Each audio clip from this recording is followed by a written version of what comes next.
The air was completely silent, even the wind in the valley was not howling like it usually did. After a minute of silence, Xi finally swallowed the rice and meat in her mouth. She coughed lightly before saying, "You are a novice. This is the material that is suitable for your current learning stage. Don't be too overly ambitious. I think I am ready to enter into the next stage of learning," Mag said with the underground city's common speech. "You have just started." Xi suddenly stopped talking and looked at Mag with widened eyes. Yes, he had used the underground city's common language. Although his intonation was a little awkward and childish, he was really speaking the underground city's common language very accurately. "I said that I am very gifted in learning languages." Mag shrugged. He was still speaking in the underground city's common language. Xi had to admit that he had impressed her. "I don't need to learn about the information specifically either. Just let me assess the Bangles video library and I'll learn by watching the videos myself," Mag asked directly. Xi looked at Mag and asked, "How do you know that there is a video library in Underground City? You may not know that I have been preparing to make Magvies recently. I even got Vicky to be the scriptwriter. Underground City is much more advanced than the Norland continent, so there should be a lot of operas and drama programs like Miss Black Cat, right? Isn't it so?" Mag said matter-of-factly. Xi had to admit that Mag's answer was reasonable. "All right, I'll give you the permission after I get back tonight." Xi nodded. After all, Mag would be going into Underground City soon. The Bangles functions would be all turned on by then and he could read all the stuff on the network. With yesterday's foundation, Mag had finally gotten Xi's permission to set the car from the learning mode to the normal mode after driving a few rounds. Xi glanced at Mag, who was grabbing the steering wheel enthusiastically, and said, "Wait a sec, let me get out of the car first." Mag threw a glance at her, "Didn't you already experience my driving skills? That's why I need to get out of the car." Xi released her safety belt and got out of the car without any hesitation. "Mag, don't we have collision avoidance? Does she have to do this?" Mag mumbled as he closed the car's door. His hands that were grasping the steering wheel still felt warm. He took a deep breath and hit the accelerator. Xi stood on the mountain's peak and watched a dot of light fly across and bump in between all the mountains. It almost made a line of light. Approximately 10 minutes later, the flying car stopped on the mountain's peak. The door opened and Mag jumped out. He was about to speak to Xi calmly when he suddenly turned around quickly and supported himself against a tree. Black. This was the first time Mag had made himself vomit after learning how to drive. How should he put it? This car's acceleration was too wild, the night was too dark and the collision avoidance's function was too sensitive. From the first time he almost hit the mountain, he lost control of the turning steering wheel. Thus, he bounced around the 10 or so mountain's peaks and successfully made himself throw up. "Do you still want to learn how to drive?" Xi said with a schadenfreude smile. "The road to the top definitely would have some twists and turns. I ate too much for dinner. I'll start again." Mag jumped back into the car and stepped on the accelerator gently. He pulled the car up to the altitude of 2,000 meters, where he could only see a few mountains' peaks, before he hit on the accelerator. Mag enjoyed the thrill of speed, but he wasn't enthralled in it. He had the intention of learning a survival skill by learning how to drive. The speed of Xi's flying car had already far exceeded a 10th-tier powerhouse's traveling speed. And, it could be very helpful in a chase within the city. The more he knew about the underground world, the more cautious he was. Even though extraordinaires didn't roam about everywhere in that world, it's always good to have more skills was the principle he believed in. Mag drove the flying car to the Demon Islands and became a flying car robber for once. He plundered the Abyss Demon's vault. When the Abyss Demon's alarm rang, Mag had already left in the flying car. They didn't even see the car's rear lights. "Is that why you want to learn how to drive the flying car?" Xi watched Mag get out of the car happily. She had seen what Mag did through the car's surveillance cameras earlier. My love and hatred have always been clear. I have a feud with the Abyss demons, so this is their payment, Mag said matter-of-factly. However, the Abyss demons had been plundered repeatedly by Irina and him, so there weren't many good things in the vault anymore. It was only 600 million and he had just transferred all of it to the system. XI didn't refute Mag. She had studied Mag's intel and knew that he did have a feud with the Abyss demons. However, the Abyss Demons Chief and the Flaming Demons Chief had died in a fight a few months ago. The two tribes fought a battle over it and suffered huge losses. She didn't believe that Mag had nothing to do with that. I have already learned how to drive, so what are we going to learn tomorrow? Mag asked. Guns. I can shoot a soldier with one shot at 160 kilometers away, Mag said. XI frowned. She couldn't understand what Mag was talking about. My meaning is I am already quite good with the sniper rifle. Do I still need to practice with guns? Mag said seriously. The sniper rifle is only one of many types of guns. To be a qualified agent, mastering basic firearms is a compulsory course. XI brought Mag into the battleship and opened the door of her armory. All kinds of guns were hanging on the three walls. They were all different in their lengths and thicknesses and had an exciting metal gleam. After a moment of silence, Mag gravely said to XI, "You really know how to get a man excited." XI pondered over the meaning of Mag's words. Did he mean it literally or figuratively? F***CK. This is freaking awesome. Mag had already walked into the armory. He was touching the shotguns and then playing with long rifles. He even asked XI with that giant machine gun that resembled an enhanced Gatling in his arms, "Does this thing give out a blue flame?" After ascertaining that Mag's previous words were literal, she shook her head and said, "There is a red flame when you fire it." "All right, coach. Which one should we start from?" Mag asked humbly. "Let's start from the short ones." XI began her teaching mode. Mag had to admit that XI was indeed a woman with a special charisma. Especially when she was holding a gun. Be it a dainty short gun, or a heavy assault rifle that was giving out a red flame, they all looked so harmonious in her hands.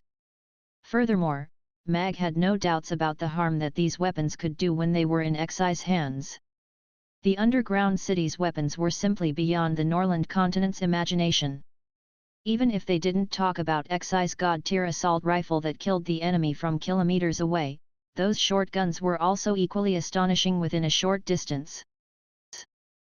After washing up, Mag lay on the bed. He turned on the Bangle's screen projection function and projected the screen onto the ceiling. He clicked open the video library. Skipping over the adults-only selection, Mag clicked open the top-rated list and quickly skimmed through the movies on that list. The length of an underground city's movie was usually around 3 hours. To Mag, who was used to watching a 90 to 120 minutes movie, this length was a little too much. Meanwhile, 70% of the movies on the top-rated list were romance films.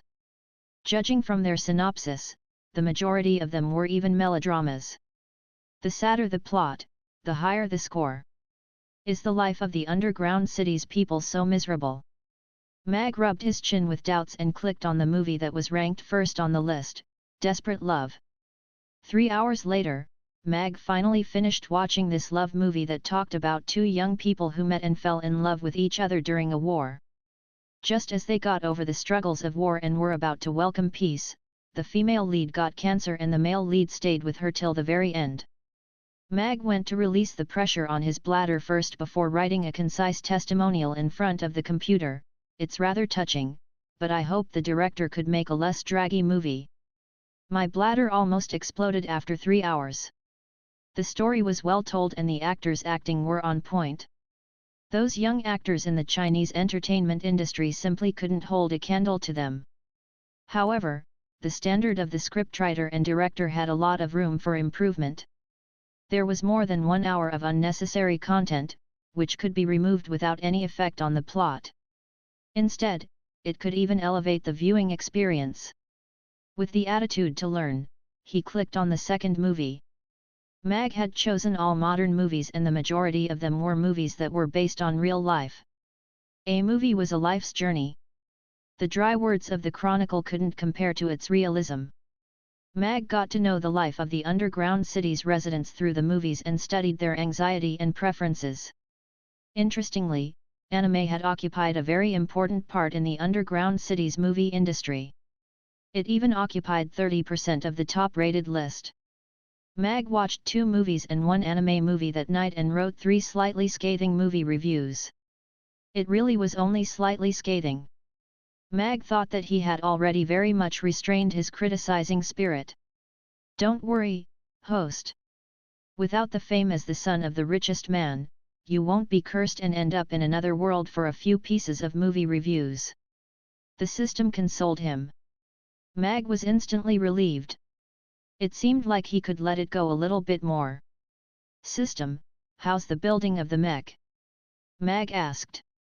It's already in the building process, the system answered happily.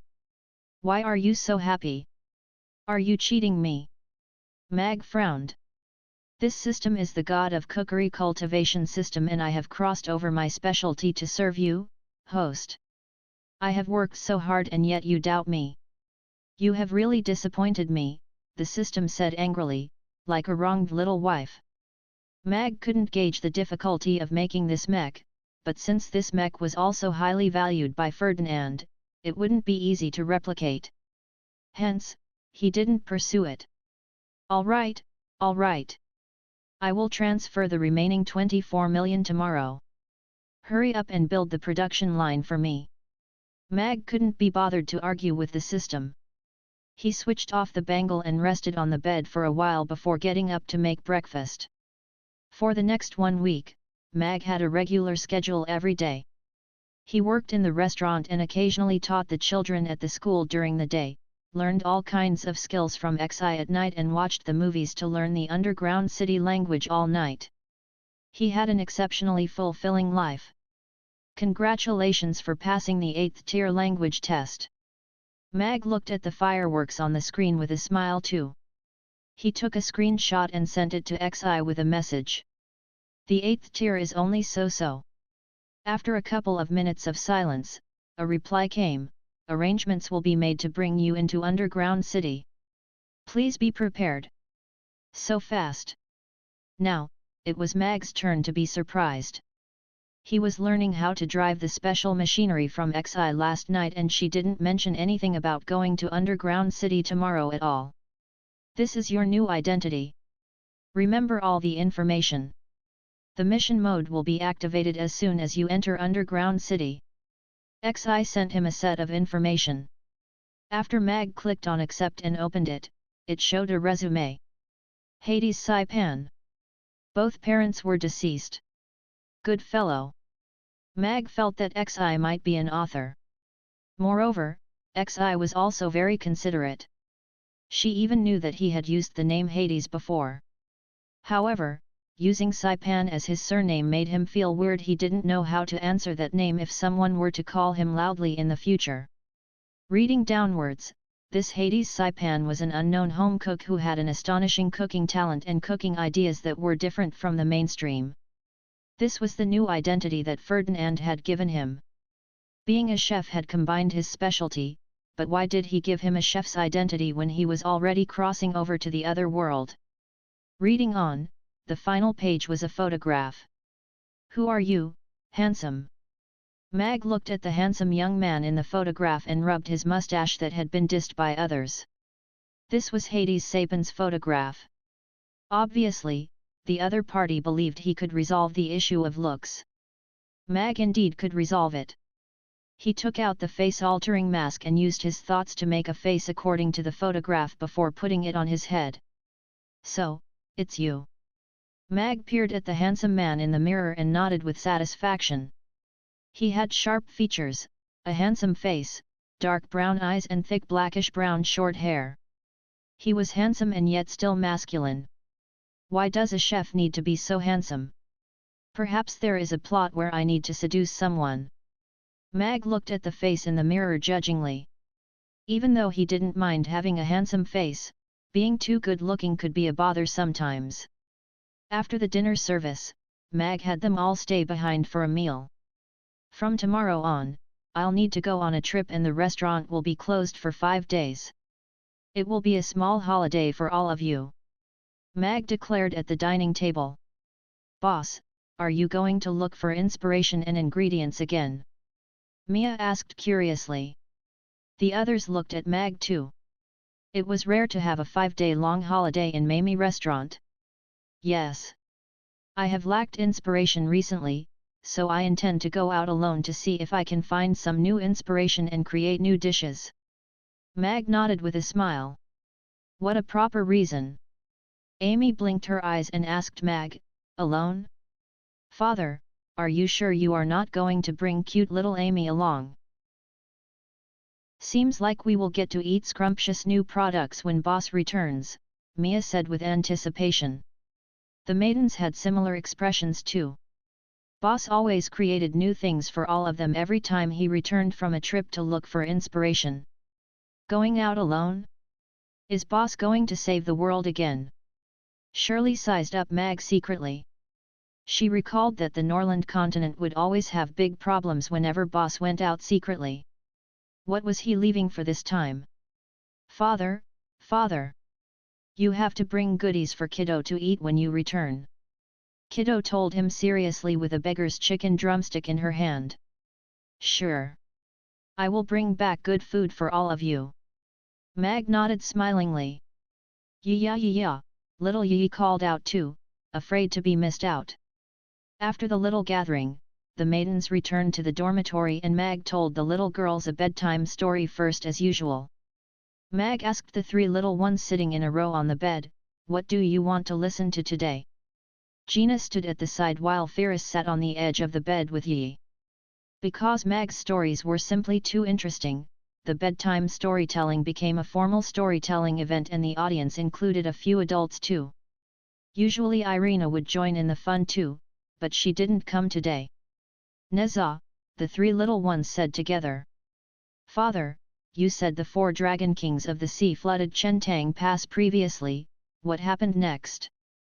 Amy asked. Would Neza kill them? Kiddo asked seriously. Annie had already taken out her notebook, as though she was going to take notes. Let's continue on. We said that the 4 dragon kings of the sea created storms and flooded Chentang Pass. Mag didn't beat around the bush and continued with the story of Neza conquers the Dragon King. Due to the fact that the Western fairy tales didn't have much educational purposes and were being highly repetitive, Mag began to switch to telling the children Chinese classical mythology. At first, he thought there might be a clash of cultures which would cause them to lose interest, but he didn't expect the little ones to love them, and even Ferris and Gina were mesmerized by them. Moreover, Mag's animated storytelling made the story even more exciting. The maidens couldn't help tearing up when they heard Neza returning his flesh and bones to his parents and saving Chentang Pass. Alright. That's the end for today's bedtime story. If you want to know what happens next, tune in next time. Mag snapped his fingers and brought everyone out from their emotions. Little Amy jumped up on the bed and coyly said as she pulled Mag's arm, Father, please tell us one more chapter. More. Kiddo rolled around on the bed and stood up shakily. She lost her balance and knelt down to Mag with tears in her eyes. Please. Even though Annie didn't speak, she was also looking at Mag expectantly and still holding onto the little notebook in her hands. Boss, aren't you going to go out for 5 days? Ferris asked softly. Yes.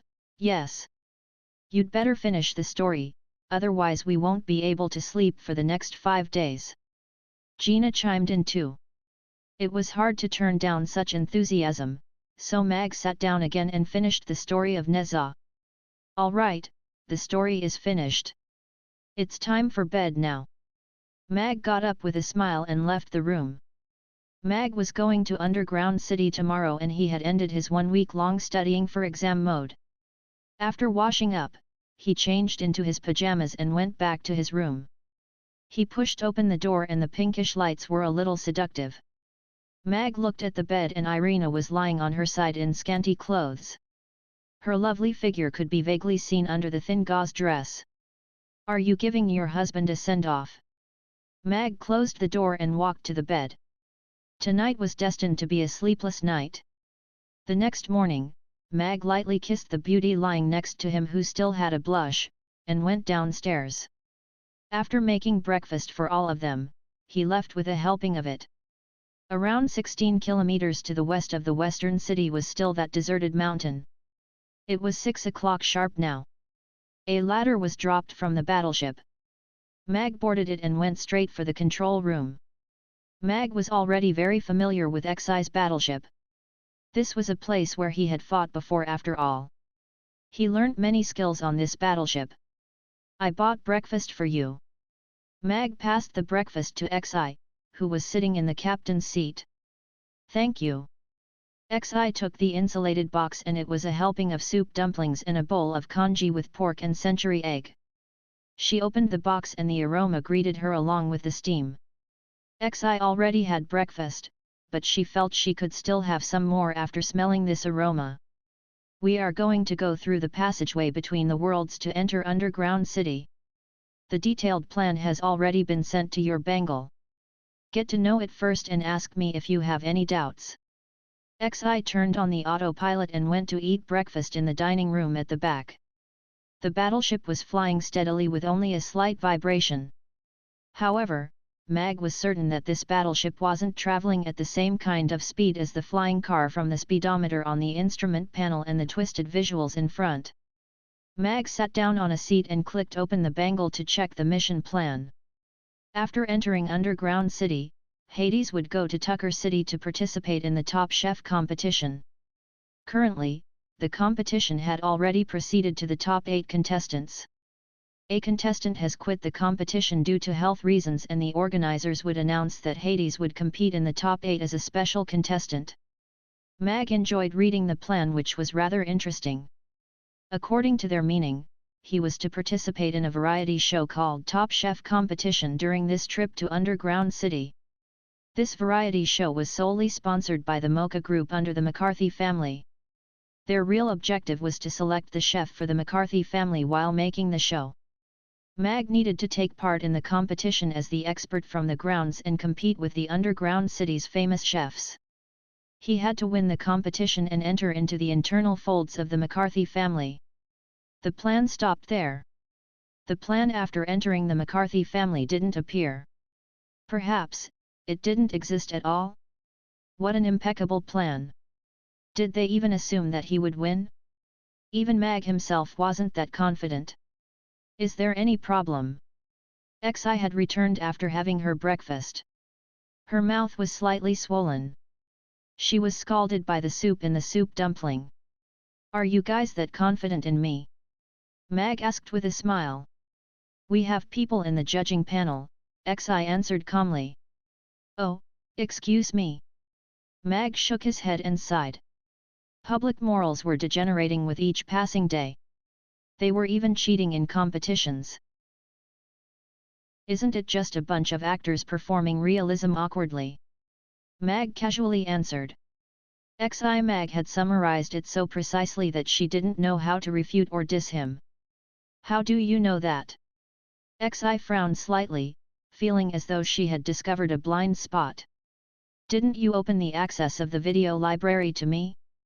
"There is a column of variety shows," Mag answered matter-of-factly.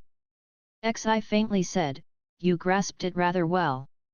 "You know, I am very gifted in understanding machinery," Mag said with a smile. Even though he had changed his face, Xi still thought that Mag looked like he deserved a beating. "What happens after I infiltrate the McCarthy family? What is the following plan?" Mag asked. "If there is a plan, please just give it to me. I don't like to be led by the nose and plans never keep up with change. I didn't receive the following plan either, but according to past experiences, there is no following plan. You need to react accordingly and set the plan yourself to complete the mission," Xi said. "I understand." Mag nodded. This suited his style more. I need more intel on the McCarthy family and Congressman Tam. You've only given me 2 names and I don't have the time to investigate them myself. The detailed intel will be sent to you very soon. All the functions on your bangle are open, including internet access. You can go on it to understand about the Top Chef competition first. If you fail to win and get into the McCarthy family, this mission will be considered a failure, XI said. Mag clicked on the bangle. The system showed that it had already been updated and at the same time, some interfaces and functions that were initially gray were now all lit up. Mag was someone who had experienced the internet era, so he wouldn't be astonished by surfing the net. Furthermore, the people on the underground city's network might not be as many as the people on the Earth's network. After all, the underground city's people needed to cultivate every now and then, but Earth was different. It had many people with nothing to do, for example, you. For just as Mag was about to ask XI where he could watch this variety show, he saw a pop-up, explosive. The top 8 contest of the Top Chef competition is going to start soon. Popular contestant Jasper Flagg has quit the contest due to health issues. A mysterious guest is joining at the last minute. Mag, the mysterious guest himself, clicked open the news. The report said that the most popular contestant Jasper Flagg was injured in an accident last night and couldn't continue in the competition. In order not to affect the competition's progress, the programming division invited a mysterious guest to save the show. The programming division didn't reveal any more information about this mysterious guest. They didn't even have a picture of him. The report was very short, but it went to the very top of the WeTwit's trending list. WeTwit was the hottest entertainment software in Underground City. It had the news, entertainment, video clips, and games all together in one. Its functions were similar to Weibo. Their greatest difference was the number of users. Apparently, it was 18 billion. Around 80% of Underground City's residents had a WeTwit account. Hence, how did the news of a contestant quitting a cooking competition get to the top of the trending list? As she seemed to have seen through Mag's doubts, XI explained, the Top Chef competition has been held 4 times. This is the 5th edition and the programming division can always do something new with it. They turned a cooking competition into the hottest variety show on the internet. Apparently, the exclusive telecast rights of this season have sold for 1,000,000,000,000. Mag said, "Wow, right away. This was the real era when a chef became a god." System, why don't we become a god here? Mag said inwardly. According to all the studies in the worlds, the more advanced in technology a civilization is, the less willing its people will be to cook for themselves. The underground world has already entered into the era of the robot butler doing the cooking. It no longer has the basic requirements to become a god, the system answered. Moreover, the audience don't like this show because of its cooking. The 2 most popular chefs came out of the closet last season. The final competition was between the 2 of them. XI added another piece of explosive news. 1. Mag. This director was indeed a genius. Mag looked at the replies under that message. They were all of the same kind. I feel sorry for you, brother. I hope brother can get well soon. Your true fan will follow you forever. Who injured our brother? I have already taken out my 250-meter-long saber. Who is the mysterious person? What rights does he have to replace brother? I want to be his anti-fan. Mag turned to XI. This fellow is so popular, so why did you choose him? Is this an explosive point chosen by the director too? He had seen this brother Jasper's photograph. He had an oval face, flirty eyes, and tender skin. He looked just like a girl. Of course, his looks appealed to the young maidens more. They were calling him brother so lovingly. Mag was expecting to be attacked by his fans when he replaced this fellow. The director isn't one of us. Moreover, he couldn't bear to give up this popular contestant, and he had already set him up as a couple with another contestant. XI shook her head. Is that you guys getting rid of the stronger opponents for me? Mag asked again. XI continued on speaking, his culinary skills are very diluted. He only made it to the final 8 with the programming division's help. According to the programming division's plan, his journey will stop at the quarter-final before they package and debut him as a celebrity. They can do that? Mag was full of questions. Wasn't this a cooking variety show? Why are they debuting him? Wait a section. So, why did you choose him? Mag felt that he was distracted. Because compared to the other contestants, he had a very lethal flaw. Mag didn't interrupt. He chose to listen. He likes to bring the little sisters back to the hotel, XI said. Oh. A fans F***er. Mag said with disdain. Even as an influencer with tens of millions of fans in his previous life, he had never done that. Hence, he despised that behavior. XI thought that Mag's description was very apt. She continued speaking, he didn't rein in his hobby during the competition, so we arranged for a maiden to lure him out and got the maiden's big brother to arrive in time. You guys created a love trap. Mag wanted to laugh, but he held it in. He could already imagine that tragic scene. Then, Mag quickly saw another trending topic on the list, the insider story of Jasper Flagg's injuries. There was an anonymous revelation on the trending topics. Apparently, Jasper Flagg was sent to the hospital because he was beaten up by the family members of an underage girl whom he was trying to sleep with. All the entertainment industry's influencers began to share the news immediately. Very soon, the video clip of that scene was sent to the top of the trending list. Jasper Flagg's persona crumbled. The Top Chef competition's programming division released an emergency announcement, the contestants' behavior has nothing to do with the programming division. Soon after, the programming division shared the mysterious guest's information, Hades Saipan, a home cook. A handsome picture was attached and they tagged his account. Then, Hades Saipan liked the news of Jasper Flagg getting beaten up, also got onto the bottom of the trending list. With this wave of fame, Mag's newly registered account had already gained more than 1 million fans. Of course, compared to Jasper Flagg's 30 million fans, it still had a long way to go. So this is the software with 18 billion users? It's so scary. Mag looked at the rapidly increasing number of fans and scanned on the private messages that had reached 99.99 plus. Half of them were scoldings from Jasper Flagg's idiotic fans. Mag searched for the keywords and then blocked all of them. They were all very juvenile and only used those few words to scold people. It was easy to identify them. The other half was impressive. This is a real handsome man. He has big eyes and thick eyebrows. Isn't he 100 times better than that sissy? Brother, I love you. A date? Add me, little sister. Handsome, I have 2 buildings in the center of Tucker City. Are you interested in having dinner with me tonight? Mag turned around to ask XI, what is the level of the 2 buildings in the Tucker City's center? The property price of the apartments in the city center is 800,000 per square meter, XI answered. Mag briefly calculated inwardly before replying to the message, I'm not that kind of secular person. What a pity then.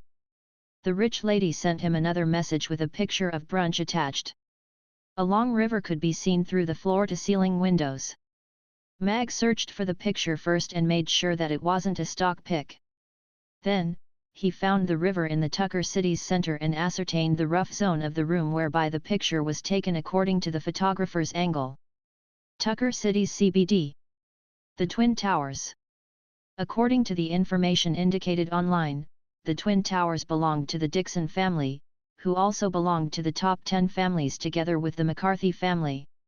If there's a chance, I can cook for you personally. Mag sent another message. Haha. Interesting, the other party replied, and then there was nothing else. Ha. Disgusting. XI rolled her eyes at him. Why are you looking at other people's messages? Mag flicked a glance at her. Do you think people of their statuses will send you that kind of message? Xi asked. What if it's real? Mag asked her instead. You have a wife and children. Xi reminded him. I am doing this for the mission. Are you actually thinking that I want to be a freeloader? Mag was amused by Xi's serious expression. Xi didn't reply to that, instead she said, the Top Chef competition has two scoring parts, online popularity and the on-the-spot judges score. The contestants have already competed for 1 month and accumulated a lot of popularity.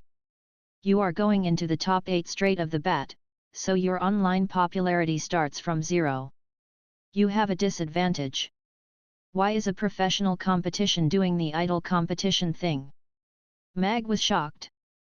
He was so engrossed in the gossip earlier that he forgot to read the rules. Furthermore, wasn't it too ridiculous? What did being good-looking have to do with being a great cook? Wasn't this programming division being too unprofessional? Do you think many people will want to watch a bunch of fat cooks cooking together? Xi asked. Mag, since the preliminary round, this show has been selecting half famous chefs and half home cooks. The professional chefs team are responsible for the professional output, while all the interns from the entertainment companies were responsible for the looks and the gossip. The programming division will get the attention while the interns could receive the popularity to debut themselves. They all get to benefit. Mag couldn't help lamenting. No wonder no cooking competition programs were popular in his previous life. This director really knew how to play the game. According to the competition's rules, the final score would be the professional judges' score and online popularity in the proportion of 8:2. Don't belittle this 20% proportion. If the on-site judges' scores were close, then this 20% popularity would be the deciding factor. For example, Mag's current popularity was almost 0. Pitting against the other party's full popularity was equal to giving an extra 20 points to them, so how was he going to work against that? How much longer will this competition go on for? Mag asked. According to usual practice, the quarter-final, semi-final and final will take place consecutively. The champion will be decided in 3 days. Hey! Mag was full of question marks. Why was this variety show different from those variety shows that always wanted to drag on for a year and longer? A competition that was so popular would be over in 3 days? Then, how am I supposed to get my popularity up to the same starting point with those contestants that have had a month's head start? Mag asked Xi seriously. After a moment of silence, Xi said, I will try my best to help you. Mag sized up Xi and sincerely asked, are you familiar with the fandom? What? Xi was puzzled. Do you know how to write these kinds of comments? Mag clicked open a celebrity's account randomly and pointed to the mushy comments that were pinned at the top. Xi stared at the screen with a solemn expression for a while before shaking her head. Mag sighed again before thinking seriously. Although he was very confident with his culinary skills, this was a variety show and not a proper cooking competition. He was certain that the on-site scores wouldn't have a great difference. At least, he wouldn't be ahead of the second place with a score of 20 points. Therefore, he had to make up for it in popularity. He didn't have to be the most popular, but he had to be popular on average at least.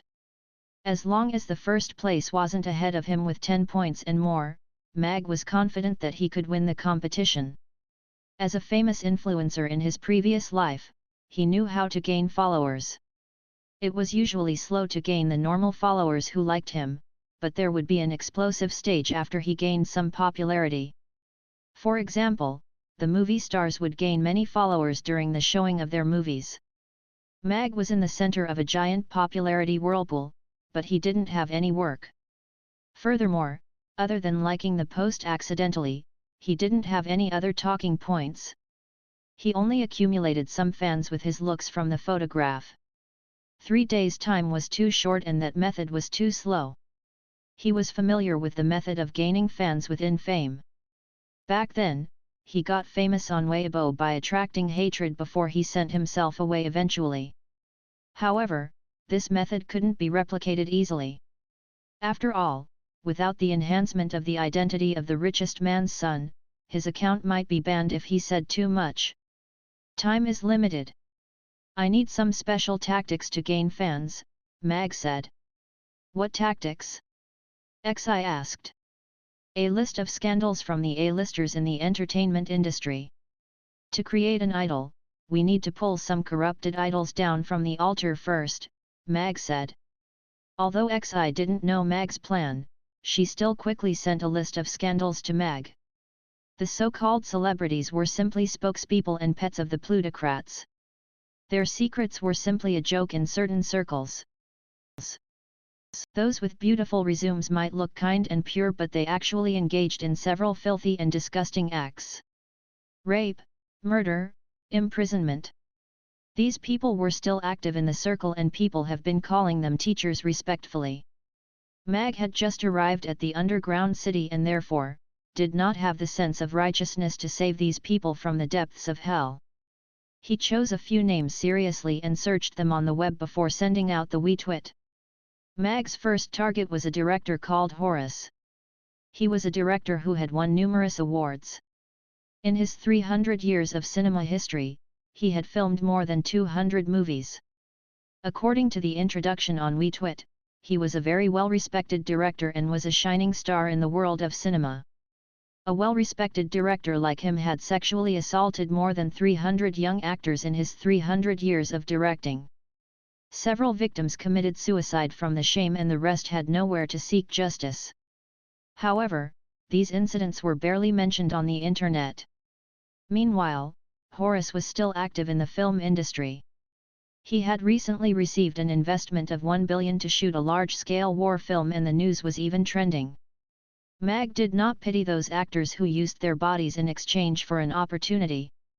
However, among the victims, half of them were temporary actors and interns. They became a victim of Horace before they even officially stepped into the industry. Those victims who committed suicide were basically people from this group. They were disadvantaged and had nowhere to seek justice, and even their voice on the internet was wiped out cleanly. Behind Horace was the Dixon family. Yes. It was the family of that wealthy woman who owned the Twin Towers. Mag shared the suicidal note of a victim. After sending out her final words on WeTwit, she chose to end her life by jumping off a building. In this WeTwit, she recounted the process of how she, as an extra, was sexually assaulted by Horace and two of the main actors during the shoot. But no one saw this post. There were only 3 views. This was a WeTwit that XI helped him find. He tagged Horace, "Justice might be late, but never absent." After sending out the WeTwit, he turned to look at XI. "I need to ensure that this WeTwit will not be deleted and will not be restricted." XI thought for a while and nodded, saying, "It's doable."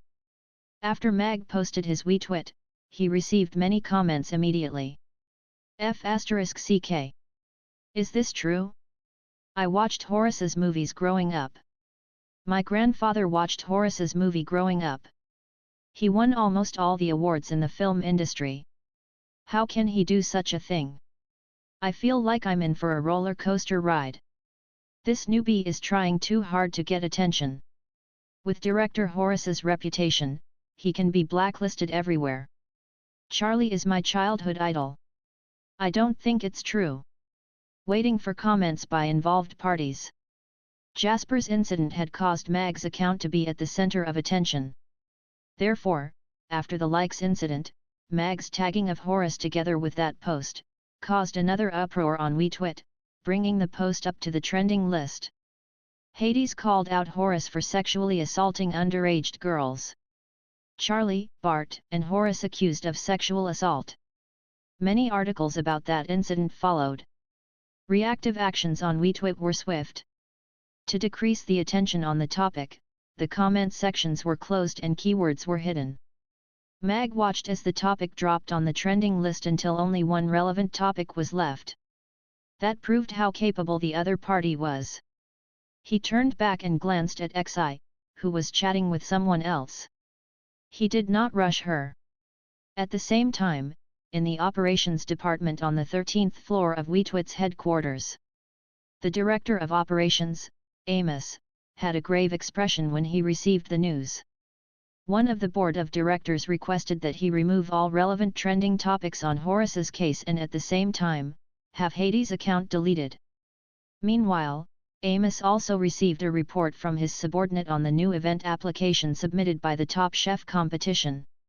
They had received fees requesting Wheatwit to redirect attention to Hades.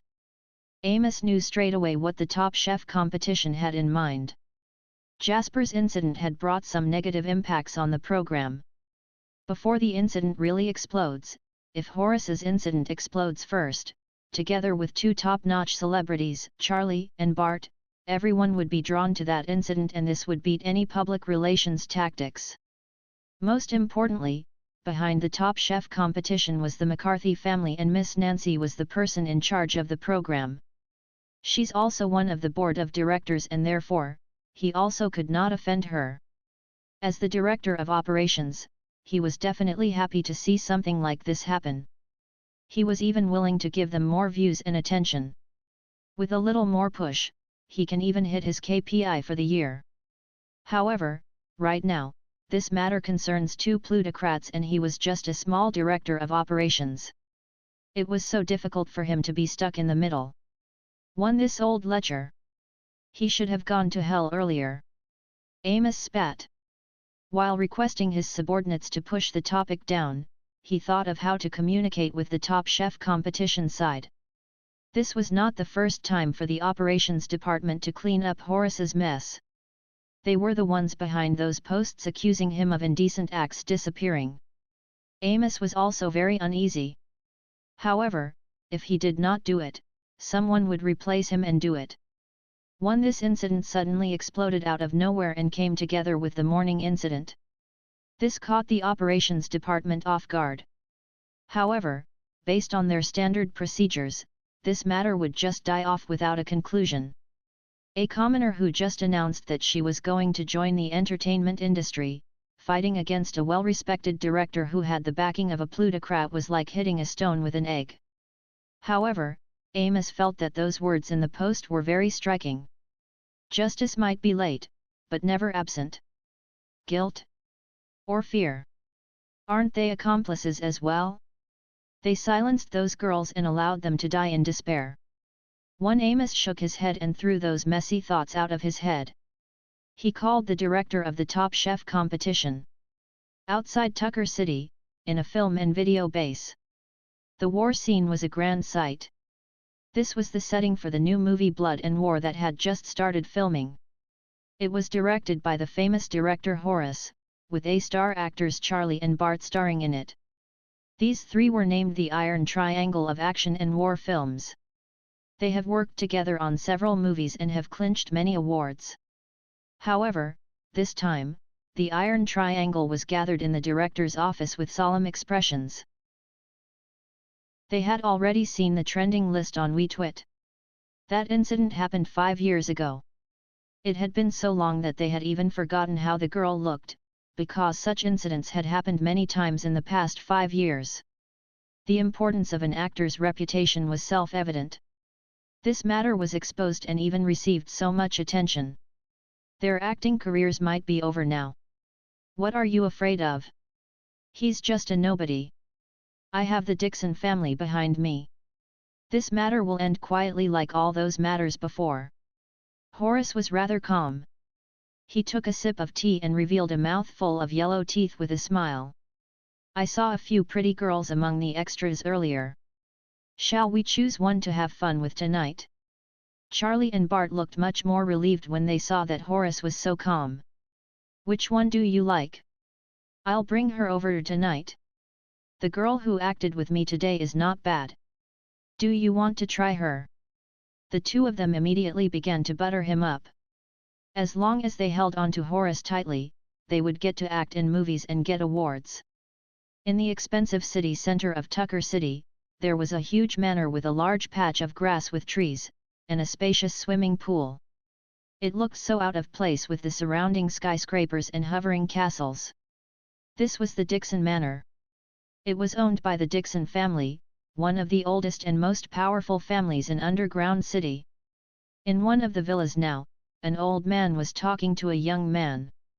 "I heard you are having some trouble." The old man was the head of the Dixon family, Merlin. "It's Horace who has gotten into some trouble.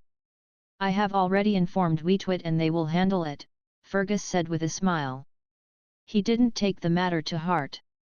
"I have already told you that Horace isn't clean. Stop hanging out with him, in case you get yourself into trouble." Merlin was a little unhappy. Fergus stopped smiling and looked more solemn as he lowered his head and said, "You're right, sir. However, Horace is indeed very talented. We have earned plenty of money through him and there are no other directors on the market who can undertake the big investments like him." Merlin cast a glance at him before saying gravely, "You have to remember your identity.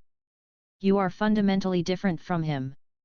Fergus lowered his head even more as he respectfully said, "Your grandson knows that. Do a clean job. Don't let the McCarthys grab a foothold on you." Merlin waved his hand. "Yes." Fergus got up and left. After leaving the villa, a sinister expression appeared on Fergus' face.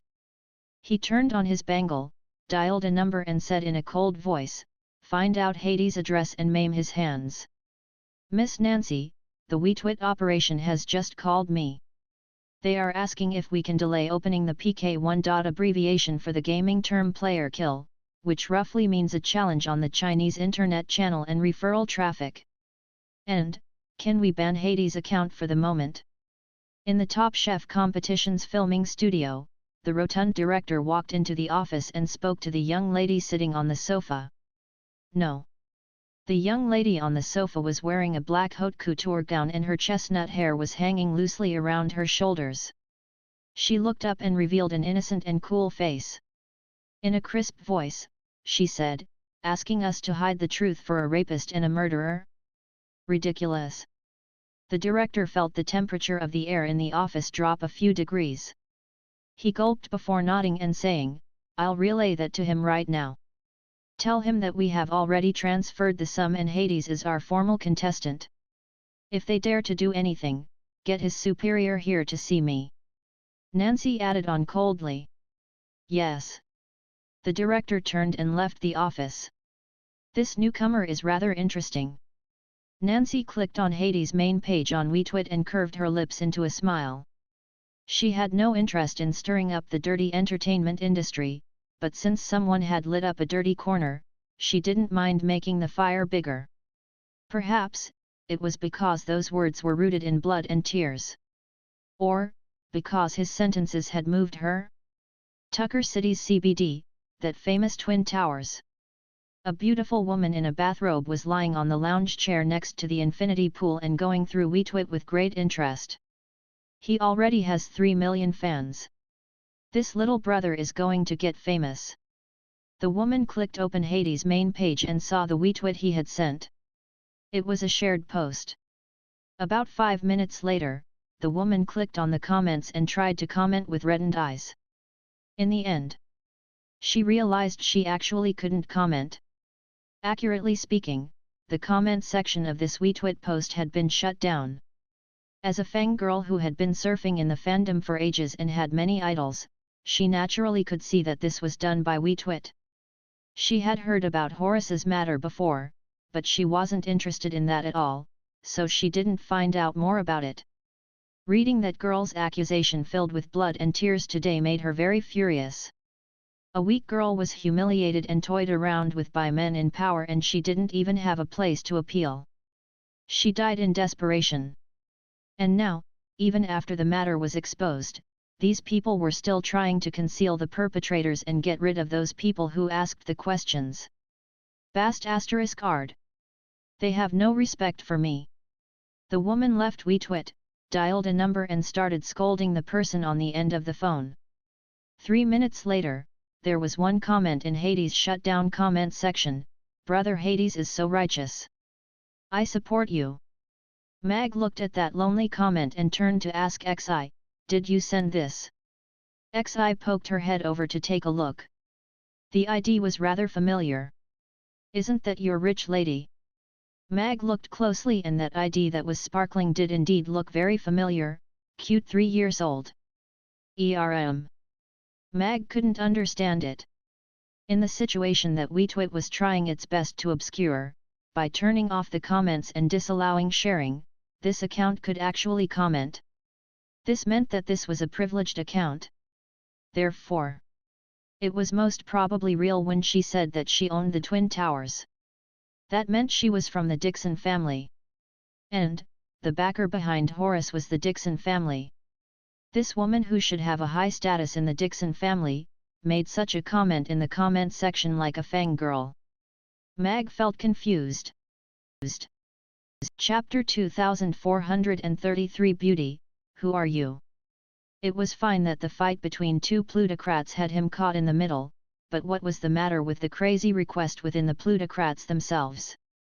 Young Master Fergus from the Dixon family had called to get him to suppress the post and disallow further discussion and spreading, but as soon as he hung up the phone, Miss Akali called to scold him because the comment section was closed. She even threatened him with a trial by the board of directors. Because WeTwit was too big, it had long been broken down a few thousands years ago. Apart from the Dixon family and the McCarthy family, there were also directors from the other 3 plutocrats in the board of directors. Moreover, the government was the actual biggest stockholder behind WeTwit, while the various plutocrats had varying influence in the government. This meant that every plutocrat had means to influence WeTwit. This was also a tacit understanding and balance that the plutocrats had for this gigantic company. Hence, WeTwit's CEO was always deemed to be the most glamorous, yet the most problematic position. His predecessors rarely retired in glamour. Some quitted in shame, some hanged themselves, and some were even jailed. Being able to stay in the position for 20 years was already the longest record in the post-WeTwit era. A message's alert tone made Lucien recollect his thoughts. He clicked open the personal information of Hades that his secretary had sent him. He was the person that started this storm. Hades Saipan. Both parents are deceased. The first sentence made Lucien excited. These fellows who came from the orphanages were either insane, or insanely crazy. For example, Marshal Ferdinand was the latter. Lucien quickly skimmed through Hades' resume. He was a little disappointed after reading it. It was a common resume with nothing special. He was useless in cultivation. He had some talent in cooking. Because he was good-looking, the programming division chose him to be the special guest to save the show. In his personal characteristics, a teacher commented, full of righteousness. Righteousness? What a rare characteristic! Lucien sighed. He had already solved the crime. Obviously, this was an accident. A righteous young man happened to see that a question filled with blood and tears after getting in touch with WeTwit for the first time, and shared it in anger. He fired a shot at the famous director Horus, and then it turned into a storm with all the traffic enhancement. What an interesting combination. This chap still had no idea what was happening. He might still be feeling very proud over his stupid comment. Now, he had to clean up the mess after this stupid youngster's unintentional act. If he couldn't please all the parties, it might be time for him to pack up and leave. Xi turned off her bangle and said to Mag, looking at it now, the McCarthy family wants to preserve your account. Due to the feud between the two families and the recent Top Chef competition scandal, your post won't be deleted. So, what were you doing earlier? Mag asked with a serious expression. Submitting the observer's diary, Xi answered seriously too. Mag. He thought that this WeTwit had survived because Xi's military power had interfered. In reality, she didn't do anything. Xi had seen through Mag's thought, so she explained, since we are sure that this message won't be deleted, then let it brew for a while longer before the military interferes, so it won't look so obviously connected. Mag nodded thoughtfully. Although the military's interference could make the issue bigger, it would cause all the plutocrats to increase their alertness and suspicion. He wanted to get into the McCarthy family, so his background had to be clean. Mag couldn't get involved in the fight, so he wasn't in a hurry to send the second retweet. The Top Chef competition had opened his PK channel and his PK value had already reached 1,300,000 within a mere half an hour. However, the top contestant on the ranking right now had a 130 million PK value. Even the lowest ranked contestant had 80 million. Mag clicked on the video and started to understand the flow and rules of the Top Chef competition in preparation for the quarter-final. Approximately 30 minutes later, the battleship stopped beyond a huge city. Mag stood in the control room and looked at that gigantic city that was surrounded by walls, which were dozens of meters high, with awe on his face. This was a giant city that he had never seen before. It was at least 10 times bigger than Chaos City. The skyscrapers and all the hovering castles in the air made this city look three-dimensional. Countless flying cars were flying around in the sky as though invisible roads were keeping them in line. They were all in order. So, this is Tucker City? Mag asked. Yes. Tucker City. The capital of Underground City and the #1 fortress. Xi nodded. She was also looking at the giant city in front of her with unconcealed awe in her eyes. Why do you put up walls for such a high-tech city? Mag raised his doubt. It might still be useful to place walls that were dozens of meters high in the Norland continent, but in this world where everyone owned a flying car and sniper rifles that could shoot through walls, could the walls serve any purpose? The underground world is also full of dangers. These are the city walls that were put up when the city was first built. For the past tens of thousands of years, the successors continued to add on to them.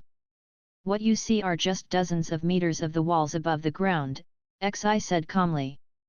Mag understood it immediately. He could vaguely imagine the degree of defense that this city which harbored tens of millions people needed. What am I going to do now? Am I going straight to the recording studio? Mag asked. The battleship cannot enter Tucker City without permission. I will take you to the studio in the flying car. Xi walked to the AFT-1 cabin. You are not returning to the Norland continent. Mag was surprised. He thought Xi's mission was just to send him to Underground City. This is your first trip to Underground City and your first mission. I will be your assistant for this whole time and help you complete your mission. Xi went into the changing room and closed the door. 3 minutes later, a young professional woman in a black business suit walked out. Beauty, who are you? Mag asked the lady with a pretty face who was wearing a pair of black-rimmed glasses. From now on, I am your manager, Laura, a newbie in the industry. Xi's voice was changed too. Her originally cold voice became gentler. Sure. Mag nodded. As a new agent, he didn't mind someone giving him a hand and helping him make plans. Furthermore, it was a beauty like Xi, who was fierce and didn't say much. Mag looked at the road condition through the windscreen. He finally knew how so many flying cars flew so orderly. The sky was three-dimensional, so there were no crossroads, red lights, or green lights. The flying cars flew in layers at extremely fast speed. There were rows upon rows of tall buildings on the ground. They were all buildings that were over hundreds of stories tall. Meanwhile, hundreds of meters in the sky, there were sky castles that were also hundreds of meters tall, as though the city was grafted. Virtual screen ads were everywhere. Even in the bright daylight, it didn't affect them trying to catch the people's attention. Are most of the men in Underground City unable to get it up? Mag asked curiously. What? Oh, nothing. I just saw that there are many ads about the Men's Health Recovery Hospital. Mag shrugged. If you need it, I can bring you to the nearest Men's Health Hospital, Xi said. Why would I need it? I will only frighten the doctor if I go. Mag shook his head. They were chit-chatting the whole way. Mag was curious about many things in Tucker City. He had once imagined how humans lived after the world entered into the super high-tech age. However, the real advanced civilization was even more advanced than his imagination. The Top Chef competition would be filmed at the Mocha building. As one of the most popular programs in recent years, the Mocha group gave it a lot of support. XI showed her proof of access and drove the flying car into the Mocha building's parking garage. Before alighting the car, XI seriously reminded Mag, mind your language after you enter the building. Don't trust anyone. I can do that better than you. Mag opened the door and alighted. Mr. Hades, right? I am the Top Chef competition staff member. The program recording is going to start soon. Please follow me. A young man came over with a smile as soon as Mag got out of the car. Mag flicked a glance at the staff pass on his chest. It was the programming division staff pass. XI came around the car and asked the staff member, "Hello, I am Hades' manager, Laura. May I ask, are we going to the makeup room now?" The staff member was slightly taken aback before he hurried them. "Yes. Please follow me now. The director is furious because of today's incident. We'd better stay out of his way. Please lead the way," XI said and met Mag's eyes. They saw a hint of doubt in each other's eyes. "This way, please." The staff member led the way in front and brought Mag and XI to the walkway at the side. Mag looked at the label at the top of the walkway, Freight Channel. "There's something wrong with this guy," Mag said to XI telepathically. "Perhaps, he is sent by the Dixon family to kill us," XI also replied telepathically. "What shall we do if he wants to harm us? Both of us can't expose ourselves, right? The internal security in such a building with this level is very complete. We only need to trigger the security system and delay some time, and then the security officers will take care of him." Mag nodded slightly. It was easy to delay for time. "Isn't this the freight channel? Why are we not using the staff passage?" Mag raised his doubt. That staff member's footsteps faltered before he smilingly explained, "It's faster to use the freight channel. Only the experienced staff know about this." "Oh, I see." Mag nodded with a faint smile and continued to follow him. After passing 2 turns, they turned into a smaller walkway. The staff member suddenly turned around with a black dagger. He immediately accelerated and dashed towards Mag. "What are you doing?" Mag backed away with a panicked look. He barely evaded that sharp blade, but the clothes on his arm were slashed open. "I missed." That young man was stunned too. He thought that strike would at least maim his arm, but he didn't even see blood. Without saying anything, he dashed towards Mag's chest with the sharp blade. The mission he received was to maim this guy, but they didn't say he couldn't kill him. "Murder!" XI's shrill voice echoed throughout the empty corridor. The lights in the corridor 3 meters away exploded right away. Mag stumbled away as he wondered if XI had ever practiced in the opera. He barely evaded that blade again as the clothes on his chest were slashed open.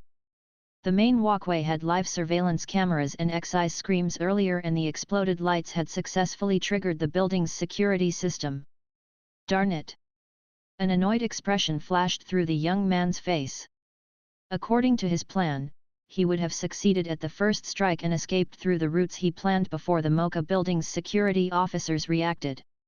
However, this seemingly weak fellow in front of him had evaded his attacks repeatedly and even triggered the security system in advance. Lowering his right hand, he lifted his left hand. A black gun's muzzle was aimed at Mag Dai. The man smiled sinisterly. The gun wasn't fired because his hand was separated from him before his finger could pull the trigger. Half of the black gun was also cut away. A red card was pinned onto the wall and fresh blood was splashed across the surface. Mag turned around and saw a woman in a black gown standing at the start of the walkway. She was also looking at him. The woman was very young, around 20 years old. She was tall and lean with exquisite collarbones. She looked exceptionally cold and aloof, and it made people feel a strong sense of alienation just by standing there. Mag knew this woman. Nancy McCarthy, the real person in charge of the Top Chef competition. Their eyes met briefly before Nancy retracted her gaze and walked away. Then, a group of strapping men dashed out from the two ends of the walkway and pinned the assassin, who tried to escape, to the ground. Mag looked at the assassin, who was pinned down by so many men, piteously, before being brought away by the security officers with a pale and frightened expression. Mag, who was brought to the security room, received an urgent counseling session before making a simple testimony. Then, he was brought to the makeup room by the real programming division staff members. A fat and honest-looking middle-aged man quickly walked out and asked Mag as soon as he sat down in the makeup room, "Mr. Hades, are you still okay?" Mag knew this person too. He was the Top Chef competition's director, Johnny. "I'm fine. I'm just a little shaken up. I didn't expect this to happen in the Mocha building." Mag shook his head with fear and showed him his slashed clothes. "And, I think I need to change my clothes." If Miss Nancy hadn't arrived in time, they could forget about recording today's show. "Director, we might need an explanation from you about this incident. We were almost killed today," Xi said with a solemn expression. As the manager, this was one of her duties. Johnny smiled awkwardly. As the Top Chef competition's director, he was usually being bootlicked by those managers. He had never been interrogated like this before. However, today's situation was different. The incident happened on their territory. The staff member that was impersonated had been found in the storeroom. No matter what, the responsibility was on them for this incident. Miss Nancy had already lectured him and wanted him to calm Hades down and ensure that he could continue to take part in the competition. At the same time, he would keep this matter a secret. "Yes. We are at fault for this. To express our sincerity, we will increase Mr. Hades' fees to 1,000,000. Johnny said sincerely, "I apologize to you on behalf of the programming division. At the same time, I hope you guys can keep this matter a secret. It's to prevent it from affecting the show even more negatively." Hades' WeTwit in the morning was still brewing a storm right now. If he was to make another WeTwit, encountered an assassination in the Mocha building. "I'm terrified, the trending list would most probably explode again." Mag clicked open WeTwit in front of Johnny. He cast a glance at his number of fans, which had increased to over 5 million, and clicked on the Top Chef competition's PK link under Johnny's stare. Looking at the PK value that was creeping towards 2 million, he sighed and said, "It's indeed very difficult to catch up with them from zero." It was only an hour away from the show's live telecast, and Mag's PK value wasn't even 1% of the contestant with the lowest value. His online score would be 0 straight away. 4 contestants would advance from the quarter-final to the semi-final. The top 4 contestants' PK values were all more than 100 million. This wasn't a fair competition at all. Mag left the PK page and returned to his own WeTwit main page. He clicked on his publish page silently. A drop of cold sweat fell down along Johnny's cheek. After the Top Chef competition got popular, this was the first time he was threatened by a newcomer. "Actually, I also feel that the competition's rules are unfair to you, who has had to join the competition so suddenly. Hence, I have discussed with the programming division. For this quarter-final match, we will reduce the proportion of the online PK value from 20% to 10% and increase the judges' score to 90%, Johnny said. Actually, he had decided upon this at the last minute. The top 4's name list was already out and Hades was only invited to fill the gap. He would be eliminated today. Mag turned off WeTwit and said to the director with admiration, "That's great, director. You are really a fair person. Johnny, do your makeup. I will get the staff members to get the clothes for you." Johnny nodded and left the makeup room. The rules had changed, but Hades would still be eliminated today. He was very sure of this because he had written the script. Mag and Xi looked at each other and smiled together. Mag had studied the live scoring criterion for the past 4 seasons of Top Chef. After getting into the top 16, the on-site judges' scores would be very close. The difference between the highest score and the lowest score was rarely more than 10 points, and the difference was even closer between the first to the fourth. Hence, under such a situation, the online popularity became a very important piece of reference data. Obviously, this was a treacherous game that was planned by the capitalists and the programming division. In order to help their brothers to advance and debut, the fans would pour in their support, bringing tons of traffic to the show. At the same time, it would also bring a great deal of economic benefits. Based on past experiences, it was impossible for Mag to get into the top 4 and complete his mission by gaining a 20 points difference with the judges' score. Now, Johnny had made a promise to lower the online PK value. It was equivalent to giving Mag a leg up and some benefits. Of course, in such a competition, the difference of 10 points had basically struck him out of the top 4's name list. However, it gave Mag a huge confidence boost. Even though the Top Chef competition was a variety show whose entertainment value was higher than its professional value, the 10-member judging panel was extremely professional from the round of 16 onwards. They had invited all the big shots from the industry like top chefs and Epicureans. Therefore, even though there was influence from the programming division, the professional judging panel rarely gave 95 points and above. Any score above 90 was considered high. This was Mag's chance to overtake in the score. Mag's makeup artist was a petite maiden. Perhaps she was mesmerized by his good looks, but she did Mag's makeup with a blush the whole time. After doing the makeup, the maiden finally gathered her courage to talk to him. "Mr. Hades, can I please take a picture with you?" "Of course, your makeup technique is really memorable." Mag nodded with a smile and got Xi to take a picture for them. "You're so nice. I hope you do well in the competition." The maiden accepted the photograph happily and gave him her blessing. "Thank you."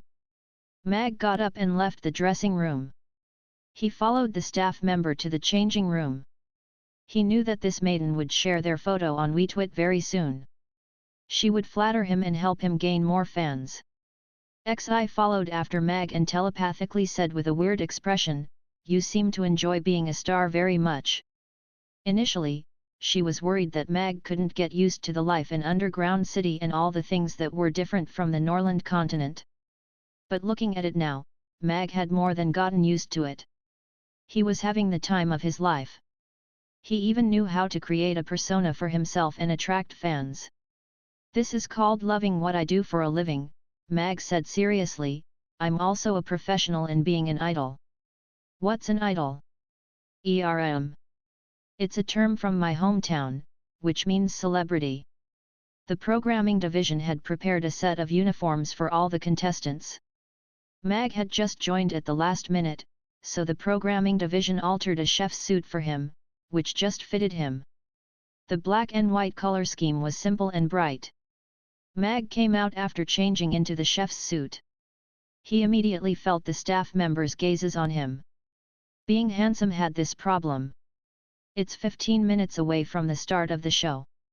Can all the contestants please head to the recording studio now? All staff members, please check if the equipment on set is working properly. Please make sure the contestants' audio equipment's output is normal. Johnny's voice sounded over the broadcast and everyone started to get busy. The audience could choose to watch the official cutaway shot, or the individual contestants' shots. Even though Mag had never taken part in TV shows recording in his previous life, he had watched the shows before. Thus, he wasn't very nervous about being in a show. Xi had given him a stable persona. He wasn't outstanding, but he wasn't too bad either. He only had to maintain his cooking standards. At the same time, Mag's bangle had received a contestant's rulebook. The contract was done by Xi. Mag wasn't interested in that area.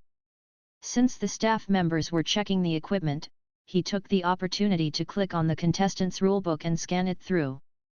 There weren't any weird rules. Other than the basic non-disclosure agreement, there were some restrictions on the contestants' personal behavior in public. One of them should be newly added: during the show's recording, no forms of contact with fans is allowed. It seemed like the programming division was also spooked by Jasper's incident. To prevent more trouble, they decided to set a rule that forbade the contestants from contacting their fans. XI had said that this show had a script, but Mag didn't receive the script yet. Obviously, as a last-minute contestant who was filling the gap, he was just a filler in the director's eyes. He didn't need lines at all. Your position is over here.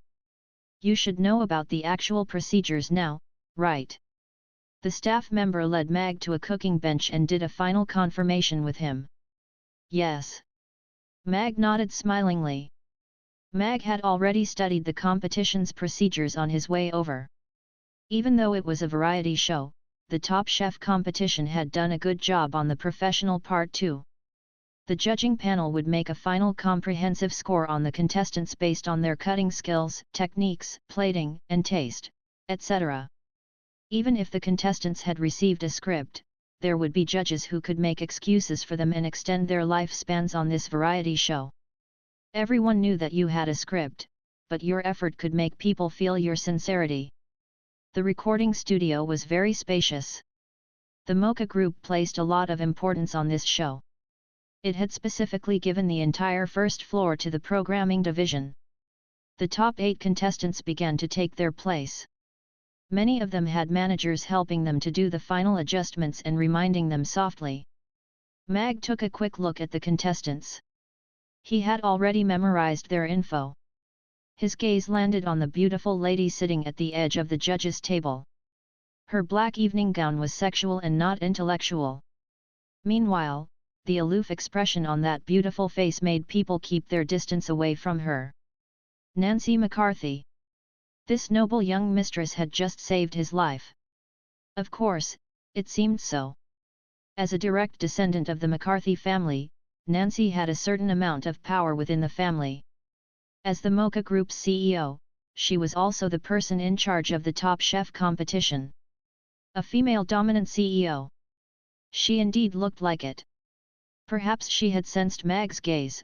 Nancy suddenly looked up at Mag. Their gaze met momentarily and Mag gave her an appreciative smile. Nancy retracted her gaze coldly, as though she felt nothing about his warm smile. Mag cocked his eyebrow. Of course, he wasn't dejected. A top rich, beautiful young lady like her couldn't be wooed by just good looks. He still had that understanding. Then, Mag sized up the judges at the table roughly. Most of them were elders in the culinary world and master chefs of certain top restaurants. Given the generally long lifespans of the underground city's residents, many of them had been in the industry for thousands of years. An excellent chef needed to be groomed over time. Real great cutting skills needed to be practiced over a span of 8 to 10 years before they dared to show them off to people. Thus, Mag had no doubts about these old chefs' culinary skills. XI came to pass a glass of water to Mag. At the same time, she telepathically said, "The Top Chef competition's programming division has already turned on your voting channel on WeTwit and given you good support in traffic. Your PK value should exceed 10 million when the show is over." Mag took a sip and telepathically said with a calm expression, 10 million isn't enough. We need to prepare for the upcoming competition. The director's not going to change the rules for us for tomorrow's semi-final. It will depend on your performance today. If what you do is exciting enough, the Top Chef competition's promotion department is never stingy with traffic redirection. This is more practical than anything else. XI took the glass back. If that is the case, there will be no problem. Mag revealed a confident smile. Subversion. He was best at that. The Norland continent's rough food lacked the delicate scrumptiousness. As for the intricate underground city's gourmet, it lacked the sense of life. Then, let him now add the sense of life. However, are you really not doing anything? Mag asked XI, who was about to leave. I have done whatever I should do, XI said before walking off the stage. Mag retracted his gaze. His bangle was already shut off, otherwise he would really like to go to WeTwit to see what XI had done. The stage's design was rather interesting. 8 individual workbenches were placed on the semicircular stage. All kinds of kitchenware were displayed on the silver metallic surface. They were all brought by the chefs themselves. Mag's workbench was very clean, yet a little special. The others brought a set that had dozens of different kinds of knives, but he only had a thick and wide cleaver. However, he had brought a stove. It was already very hard to find a stove with fire on the market now. Mag had already learned how to use Underground City's kitchenware from XI earlier. Precision and automation were its greatest specialty. Even a noob could cook acceptable dishes as long as he followed the procedures set by the system. But, it was just acceptable. While setting a high base, such premise tools had also restricted the chefs with its many restrictions. It locked the upper limit too. Hence, Mag chose to bring his own stove to show the Underground City's people the real charm of stir-frying. This newbie doesn't look like a chef. I heard that the programming division found an intern from an agency after Jasper's incident. I guess he's here to show his face in preparation for his debut. I heard he's very good at cooking. He is a great home cook. Jasper is out and there's one slot in the final 4 left. I wonder who is going to take over it. Before the competition began, a few contestants who were friendly with each other were chatting. Their attention was focused on Mag. Their tone was relaxed, so obviously they didn't take Mag to be their opponent. Mag pretended not to have heard anything. He would be the one to lose out if he took these petty comments to heart. At the same time, hundreds of millions of Underground City's residents were waiting for the Top Chef competition to start online. As a variety show that always ended with a high number of viewerships, the Top Chef competition had accumulated many fans. The cruel and efficient competition format, exciting culinary duels and all kinds of scandals beyond the show made the audience love this variety show. Meanwhile, on WeTwit today, the Top Chef competition kept appearing on the trending list, especially that newly joined contestant, Hades Saipan. His accusation of director Horace was a huge scandal to the netizens. However, that news seemed to be locked down. Apart from Hades' WeTwit, it was hard to find related discussion about it online, even those commercial accounts who loved scandals were quiet. And because of that, many people followed Hades' account for a follow-up. 10 minutes before the Top Chef competition began, an account with a red VSTAMP1 called Underground City's Military Secretariat liked Hades' shared post and commented, "The people deserve to know the truth." Very soon, Military Secretariat liked Hades' WeTwit. The people deserve to know the truth. They appeared on the trending list and began to climb up the list quickly. After the incident happened for a few hours, this was the first official account that voiced out. Moreover, this official account was very special. This was the only account that was verified by the military on WeTwit. It represented the military's attitude. The military's attitude was always important in Underground City. Ever since Marshal Ferdinand revolutionized the military and politics, the plutocrats began to retract their tentacles in the military. Their attitude towards the military became restrained and cautious too. Amos ran to Lucien's office and nervously asked, "Chief, the topic is climbing up the trending list very fast. Do we need to cool it down?" He thought that he was going crazy. The topic's popularity was just suppressed and they had already come up with a plan with the Top Chef competition to use traffic redirection to suppress the incident. They didn't expect the military to interfere. How do you intend to suppress it? Delete the Secretariat's comment, or close the account? Lucien asked him with a cold smile. Amos went white. As the director of operations, he knew the military secretariat's account's permission level. It was on the same level with the president's account. The level was the symbol of identity and power. Even Lucien didn't have the power to close this account, let alone him. Then, what shall we do now? Amos asked gingerly. We don't know which big boss in the military ordered that, but since the comment came from the Secretariat's account, it represents the military's attitude. Lucien solemnly said, according to WeTwit's work rules, we have no rights to interfere with the military's actions, including their speech. Open all the permissions of this topic and no longer restrict it. But, what do we tell the Dixon family in this case? Amos was put in a tight spot. Given this topic's popularity, once the restrictions were removed, commenting and sharing were allowed, and all related words were allowed to be searched in the search engines. Horace, Bart, and Charlie's dirt would be all dug up instantly. What they should be concerned about now is how to draw a line between Horace and them. Lucien flicked a glance at him calmly. Amos was slightly taken aback before showing an enlightened expression. His gaze towards Lucien became even more respectful. I'll go to arrange the work at the technical department now. The office's door closed gradually. Lucien looked at the scenery outside of the window with a hint of a smile. He didn't know which military's big boss idea it was, but it had solved a difficult problem for him. The position of Wheatwit's CEO wasn't easy.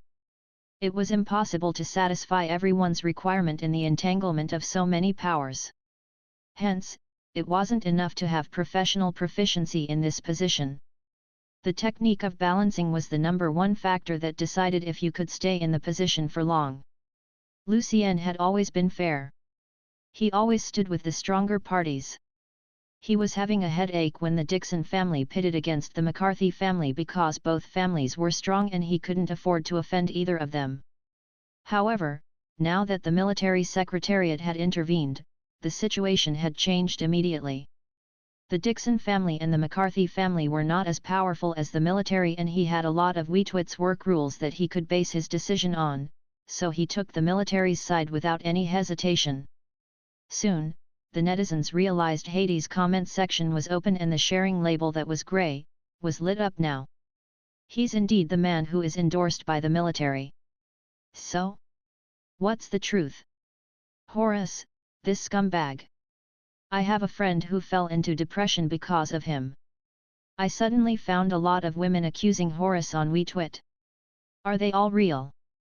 That particular Hades Wheatwit's comments began to increase quickly. The comment that was pinned at the top was the military secretariat's. It was followed by the cute 3 years old, brother Hades is so righteous. I support you. Then, more victims and people who knew the victims commented in the comment section and their comments were pinned and sent to the top. At the same time, the netizens found many Wheatwits that were unknown after searching for words like Horace and Horace's sexual assault. Those Wheatwits that were buried, finally saw the light again after the restrictions were opened. The accusations filled with blood and tears were completely hidden on the internet. Countless ordinary folks could feel the victims' desperation when their pleas were completely ignored. Horace is worse than an animal. Bart and Charlie are rapists. All these articles were pinned to the top of the trending list. They swept through the underground city's internet world like a storm. The commercial accounts who had kept quiet, seemed to sense the change and they began to join in on this traffic storm. And Hades' Wheatwit that was in the center of this storm, was liked and shared over tens of millions of times. It's over. It's really all over now.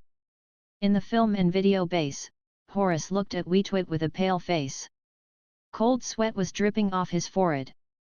Bart and Charlie were even shaking with white faces. The like and comment from the military secretariat had pierced into their hearts like a sword and declared their death sentences. Looking at those comments and heated words of hatred, the famous director and stars, who were used to praises and flattery, still couldn't wake up from their fall from grace. I want to communicate with young Master Fergus. Horace clicked on his bangle with shaking hands. Charlie and Bart quickly followed him. They evaded the staff members' weird gazes along the way and they asked in panic, "Big brother, what shall we do now? I'm already deserted by the Dixon family. If you two don't want to spend the rest of your life in prison, go before the law enforcers come," Horace said and hastened his footsteps. He took out his flying car immediately when he was outdoors and left. Charlie and Bart watched the flying car leave in a daze. After a moment of hesitation, they also left in their flying cars. Did Director Horace, Charlie, and Bart run away? Some staff members present took a video of the scene and put it online anonymously. It started another round of discussion. Within Tucker City, the Dixon Manor. On a sofa in the manor, Merlin said to Fergus calmly, "Seems like you didn't handle the morning's matter well." "The matter was suppressed initially. I didn't expect the military to interfere." Fergus lowered his head nervously. "I heard that the chap who sent the wee twit was almost assassinated in the Mocha building this morning." Merlin looked at Fergus. "You did that, right?" Fergus went white. After a moment of hesitation, he nodded. "I have been reckless. Getting rid of the people who caused the problems is what we plutocrats are good at, and it seems to have been a common practice in the past tens of thousands of years." Merlin laughed, but his gaze became fierce. "The times have changed. We no longer call the shots in Underground City now. Other than leaving a trace behind, your small trick is just a joke in the eyes of those people." Cold sweat dripped down Fergus' back. He didn't expect the assassin which he sent to deal with a chef with a third-tier water magic caster power to fail. Now that the military had made its stance clear, Weetwit had taken the military's side completely. Horace's dirt was everywhere on the internet. They had lost control completely. "How do you intend to handle Horace?" Merlin looked at Fergus judgingly. After pondering, Horace said, "A dead man is the best scapegoat.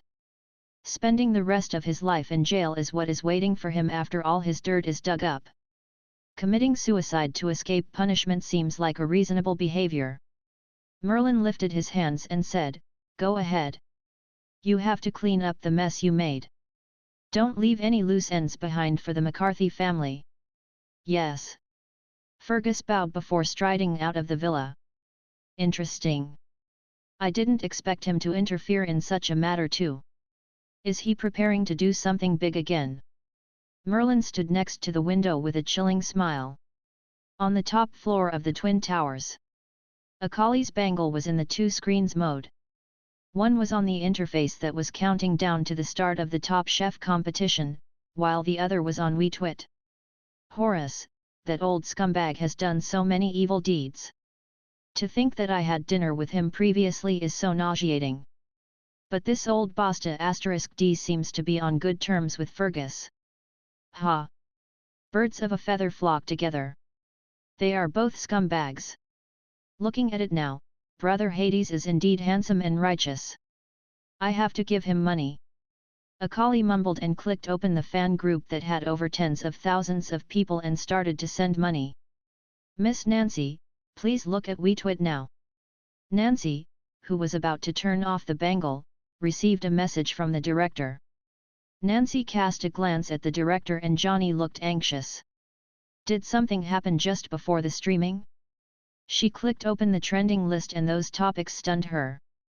Initially, news about Horace was suppressed from the trending list, but now 6 out of 10 topics on the trending list were related to Horace. The top 3 were all about him. Nancy soon found the reason. This made her look even more surprised. The military got involved too. Nancy bit her lips gently. This was beyond her expectation. If this was the case, then the Dixon family had obviously given up on Horace. They should be busy cutting ties with Horace right now. Seeing the Dixon family suffering a defeat and Horace the perpetrator falling from grace, Nancy should be feeling happy. However, it happened just before the Top Chef competition was telecast and it was just 7 minutes away. The focus on the internet was completely on another matter, which wasn't a good thing for the show. After thinking about it for a moment, her gaze fixed on the 7th spot on the trending list as she sent a message to Johnny, "Get the publicity department to send the number 7 on the trending list to the very top." Johnny's eyes lit up when he received the message. He immediately got up to do it. Soon, the 7th topic on the trending list, the Top Chef competition's contestant, Hades, is Brother Righteous, began to climb up the list rapidly until it reached the top spot. The second spot on the trending list was Military Secretariat liked Hades' Weetwit. The fuse of Horace's incident was the post that Hades reposted and commented on. It caused a series of repercussions. The grievance of a maiden who committed suicide after she was humiliated, was finally redressed. Horus's heinous crimes were exposed because of Hades' brave and righteous shout-out. Therefore, people didn't hate this trending post. Instead, they added onto it and made it even more popular.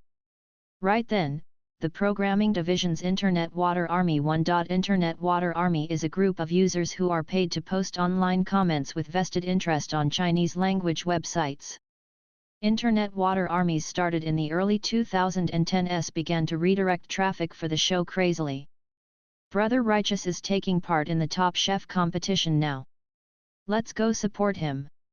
Justice won't be absent, so we won't be either. We're going to make Brother Righteous the top chef. I want to see what this righteous brother looks like in real life.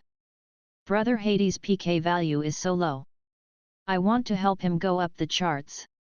With the Internet Water Army's comments and the support of fans, people who were surfing the internet began to click on the livestream interface and gave Hades some PK value as well.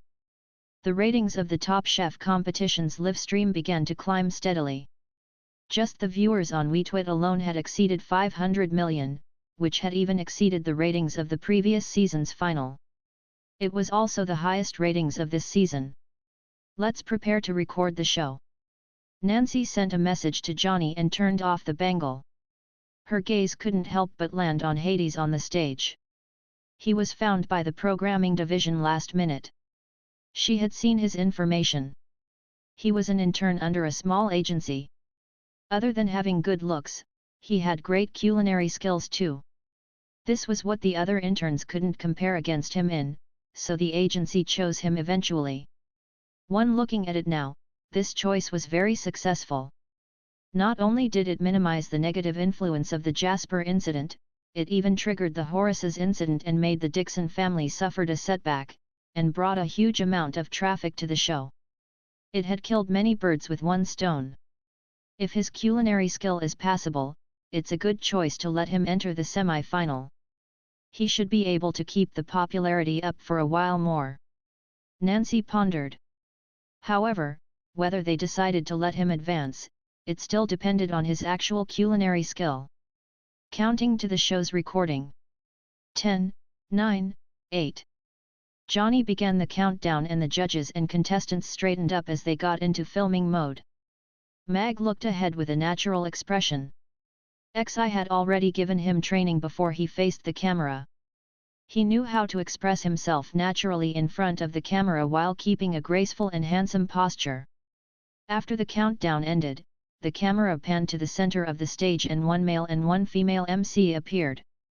They declared the start of the Top Chef competition's quarter-final with a smile before introducing the top 8 contestants and 10 professional judges. They gave Mag more screen time and praises when they were introducing him. Mag was satisfied with that.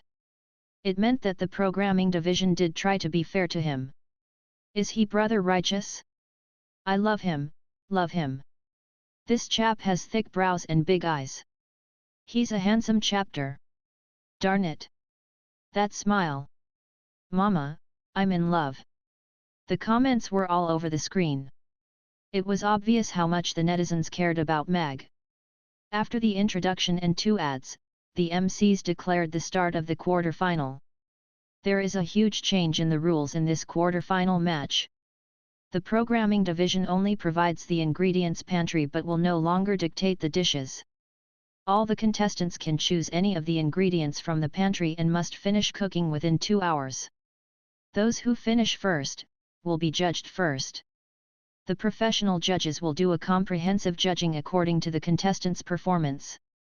In fairness, for this quarter-final, we will set the proportion of the online score and the judges' score from 2:8 to 1:9. The MC declared the new rule. The contestants had been informed in advance, so they didn't have any objections to it. Even after they changed the rules, Hades' PK value was still close to 0 now, which meant he was competing with them with a 10 points handicap. The effect wasn't great. However, the audience who had been following the show, were in an uproar. Why did they change the rules last minute? It's not fair to our brothers. Did they change the rules last minute because Brother Righteous joined the show? He's indeed the man that the Secretariat clicked like for. His backer is so powerful. It's still hellishly difficult for Brother Righteous to advance to the top 4. If you and I don't vote for Brother Righteous, how is he going to advance to the top 4?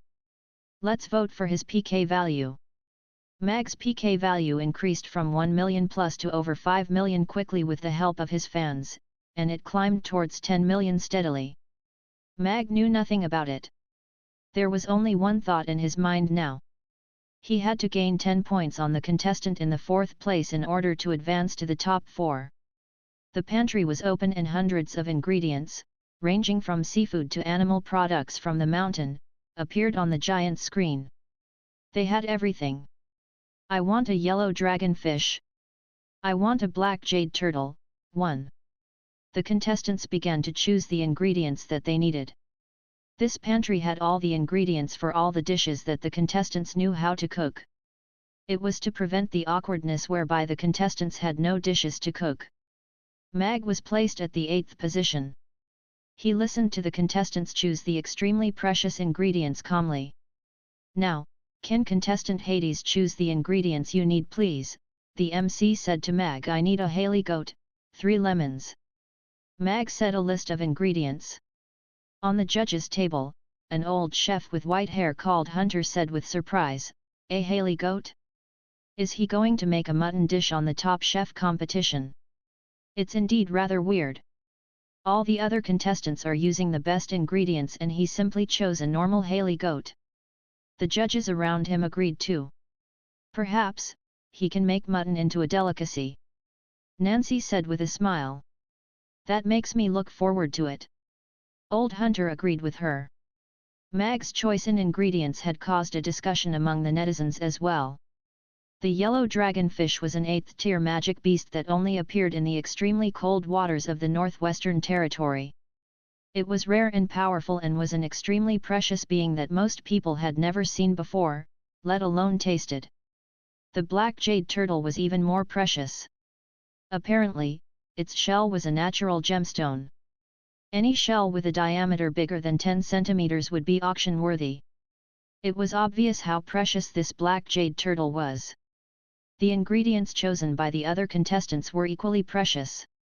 Why was the Top Chef competition so popular? Other than the fact that the market didn't have other gourmet shows that were equally professional and entertaining, the wealth of the programming division was also a big selling point. You could see many precious ingredients that had never been seen before being turned into gourmet dishes right here, and there was also a big group of masters tasting and introducing them right on the spot. An extremely precious ingredient had already appeared in the quarter-final. This show was so ridiculously rich, all right. And because of that, in the situation where there were still many other precious ingredients, it was shocking that Mag actually chose a Haley goat as his main ingredient. Perhaps, this hillbilly doesn't know about high-end ingredients at all. The other contestants couldn't help looking at Mag as the same thought arose in their minds. The best ingredients only needed to be simply cooked and that way they could present the best taste. Their culinary skills could even be amplified with the ingredients, and they would be able to receive a good score from the judges. This was common knowledge on the Top Chef competition and everyone followed it. I want to see if you have given up, or if you are absolutely confident. Nancy looked at Mag with great interest and there was an increased anticipation in her eyes. The contestants' ingredients were all delivered and every high-end ingredient received a close-up shot and the MC's simple introduction to satisfy the audience's curiosity. When that Haley goat was delivered, the audience's enthusiasm had greatly decreased. The Haley goat was a specialty from the Haley grassland. Although it cost 3 times the price of a normal sheep, it was still a commonly seen ingredient in wet markets everywhere. Mag reached out to pat the head of that black goat and nodded with satisfaction. This goat was just the right size. It was muscular and matched his requirements. He knew what the others were thinking, but it didn't affect his mood at all. No matter how good an ingredient was, without cooking techniques that could match it, it would only be wasted. Yellow dragonfish, black jade turtle. Mag had never seen these precious ingredients before. It would be impossible for him to make a scrumptious dish out of any of them. However, a goat was different. He was familiar with it and he knew how to cook it. The 2 hours countdown starts now. Contestants, please start cooking. The MC's voice rang out. A 2-hour countdown clock appeared on the top right-hand corner of the contestants' workbench. The contestants began to process the ingredients in preparation for the cooking. Meanwhile, Mag took his cleaver from the knife rack and led the goat to the slaughter area. The other's first step was to kill the fish and the turtle, his first step was to kill the goat. However, Hades had led a Haley goat onto the stage. He seemed to want to do the slaughtering live in front of the camera. It was imaginable what a bloody scene this would be. However, on such a high-end show like the Top Chef competition, watching the slaughtering of a goat live seemed to be rather attractive. It made the audience even more expectant instead. Together with Hades' increasing fans and the great attention on him, almost half of the comments on the screen were related to him. Director, are we going to show the slaughtering live too? Will it be too bloody? The camera supervisor asked Johnny worriedly. The contestants' cameras will record as usual. The programming division's camera will switch accordingly, Johnny replied. He wasn't very sure as well. Hades only joined them at the last minute and rushed to the studio before the shooting started. They didn't have the time to communicate and rehearse. The contestants began to process the ingredients and get busy. The judges' gazes were also mainly focused on Mag. Given their statuses, those so-called precious ingredients were not new to them. The last time I watched the slaughtering of a goat live was at the Wild Wolf tribe at the north of the Haley grassland. That tribe still preserves the tradition of slaughtering their cattle during festivals. The way the elders of the tribe slaughtered the cattle was astonishing. Old Hunter lamented.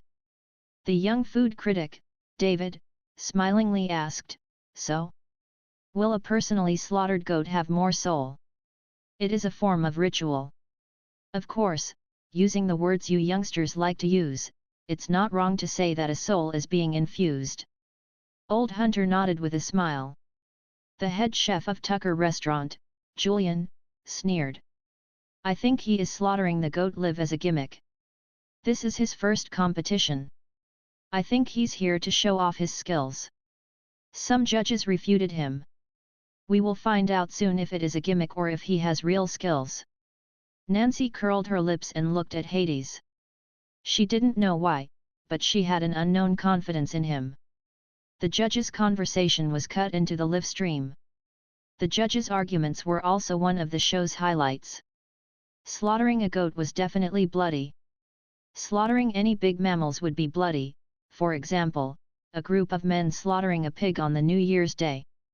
Although the Haley goat wasn't a precious ingredient, it was a bulky, middle-sized fellow that weighed over 50 kilograms with a first-tier magic beast's wildness.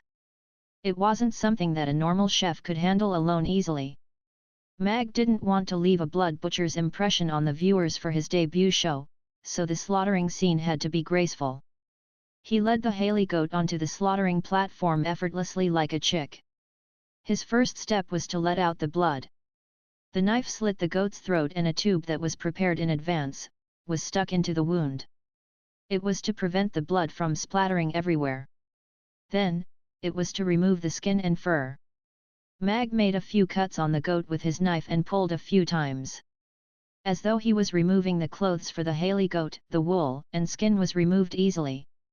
There were no wounds on the smooth goat's flesh.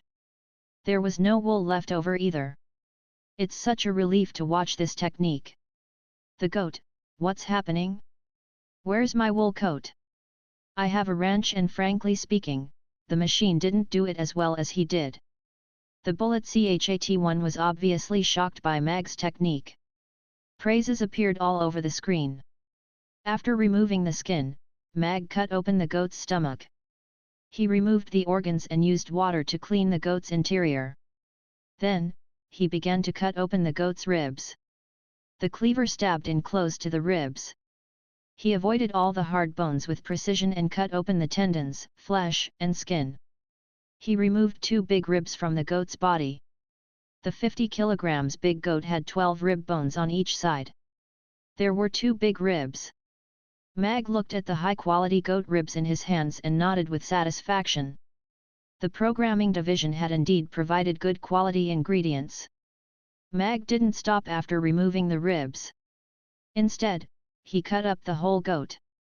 The broad cleaver weaved in and out of the flesh, along the muscular structure of the goat. It cut open the space between the tendons and the bones.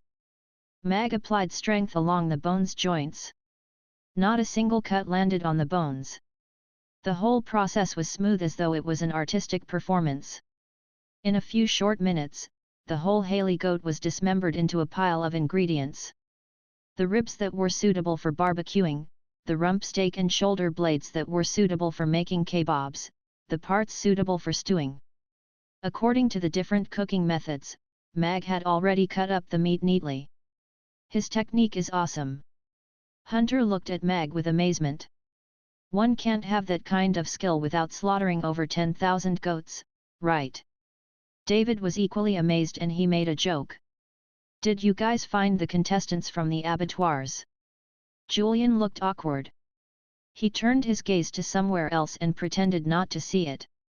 The chefs were great at cooking while the food critics were great at writing, but such dismembering techniques were beyond their professionalism. Hence, they were all amazed by it. He's really a hidden gem. Nancy's smile became wider. The director had shown the whole process of Mag dissecting the whole goat live. The audience were also shocked by Mag's techniques. My eyes, I got it. My hands, you wish. This is the first time I realized that slaughtering can be so beautiful. This is really a great chef. I am his fan now. Mag only took the 2 racks of ribs back to his cooking bench. He asked the staff members to take the other parts away. Slaughtering a goat seemed to be a very tedious process, but Mag had only spent 15 minutes. The contestant next to him was still struggling with the yellow dragonfish. It was an 8th-tier magic beast, so it was hard for the chef even when it was out of the water. Mag made a few cuts on the goat's meat and began to marinate it. He put the charcoal stove on the cooking bench. The charcoal was already burning gradually. The charcoal would be ready when the goat's ribs were marinated. Mag stood at his position and watched his competitors leisurely while waiting for the goat's ribs to marinate and the charcoal to burn. The contestant next to him was a hunky man who had big eyes, thick eyebrows, fair skin, a high nose and muscles. The name on his name tag was Iman. Mag had read his info. Iman came from Tucker Restaurant. He was the disciple of that judge called Julian. However, he didn't come to the quarterfinals because of his relationship with the judge. His culinary skill was among the top 3 of the contestants. The ingredient he chose was the yellow dragonfish. The fish was gold all over with smooth and delicate scales. Its flesh did resemble a dragon's head, so its name was APT. The fish was already cut open. The organs that were removed were clear. There was no fishy smell in the air. Instead, there was a faint fragrance. That surprised Mag. Mag! What's there to be frightened of? The Frost Dragon Tribe and Golden Dragon Tribe's princesses are in our hands. Are they going to turn the world upside down? Mag replied calmly. Let me borrow some, the system said. Mag chatted with the system while he looked at the contestants on the stage. The 7 contestants all took out top ingredients. The worst one was the man who chose the black jade turtle. The black jade turtle was indeed very beautiful. Its shell was smooth and it glowed a lush green under the light. It was indeed a very good quality jade. On top of that, this black jade turtle was not small. It measured more than 20 centimeters in diameter. This shell would easily fetch an 8-digit figure in an auction, making it the most expensive thing there. But this turtle shell would have to be taken away. Under the watch of 2 professionals, that contestant removed the turtle from its shell carefully. After that, he watched as they brought the black jade shell away, leaving only a shell-less turtle looking around. Mag guessed that this black jade turtle was probably borrowed by the programming division, and an agreement had been made with the owner that the shell belonged to him while the turtle belonged to the programming division. This black jade turtle made the show look good and could also fetch an even better price at an auction. The appearance of this black jade turtle at the Top Chef competition also brought some hype to the program. It was a win-win situation. Everyone was busy cooking while Mag was just watching from the side. That made the audience anxious. Say, did Hades buy the ticket as an audience member? Is he here to watch the performance? I feel more anxious than him, seeing the clock tick. Don't tell me he's just a sacrificial lamb? This is such a nerve-wracking competition. How is he in the mood to watch? The judges did not seem to have many comments. They saw Mag marinating the ingredients just now. He was obviously waiting for the marinating to be done. However, contestants would usually make themselves look more professional by finding some things to do while waiting. Even if it was just a useless display of skills, they would not make themselves appear unprofessional in such a situation. After looking around, Mag started to mix the sauce required for the roasted mutton ribs. Mag was not a professional at making the roasted mutton ribs.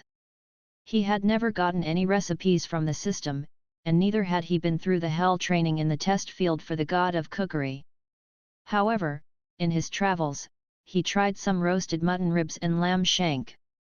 He even tried his hands on a whole roasted goat. Therefore, he did have some takeaways in making the sauce, seasoning, and control over fire. He adapted the sauce from the mutton kebab and made some minor adjustments so that it would fit the texture of roast mutton better. The marination of the mutton was very crucial as well. The Haley goat had a very light rank odor, but Mag still completed the full set of processes to remove the smell. He brought the cooking wine and also a few other special spices from the underground city. After some meticulous massaging, the rank odor would be removed completely. Mag deliberately slowed down his pace for these steps. Even when measuring the seasoning, he used a spoon to ensure he got the accurate proportion. What he was thinking was simply the best way to allow a recipe to be spread widely. As long as the steps were clear and simple, and the seasonings used were accurate, the recipe would be easy to follow. He had analyzed the various dishes that had appeared on the Top Chef competition before. The ingredients were all expensive and the cooking methods were complicated. The chefs were all trying to show off so the audience would never be able to learn the recipes. Therefore, after 5 seasons, despite every season being very popular and highly talked about, no one could actually recreate any of the dishes from the program. Mag was here to change this tradition. It was so difficult to get fans in Norland Continent, why not give it a shot at the underground city? Even if the system said there was no foundation for the path of becoming a chef to become a god, Mag still wanted to give it a try. Mag took out the mutton ribs in the expedited marination box and brushed a layer of oil on them before putting them on the metal grill. The other contestants had top-grade ingredients and smart kitchenware. Mag was the only one with a simple charcoal grill with 2 pieces of Haley goat mutton ribs. The charcoal fire was not big. The meat was grilled over the fire slowly. After a very long time, the oil on the surface started to bubble. The mutton that had a perfect combination of fatty and lean meat contracted on the grill. As the oil glistened, the fragrance of the mutton started wafting out. His way of cooking is rather primeval. Besides, the mutton ribs look quite oily. There actually isn't any segregation between the charcoal fire and the food. The rising ashes and smoke is going to contaminate the mutton, isn't it?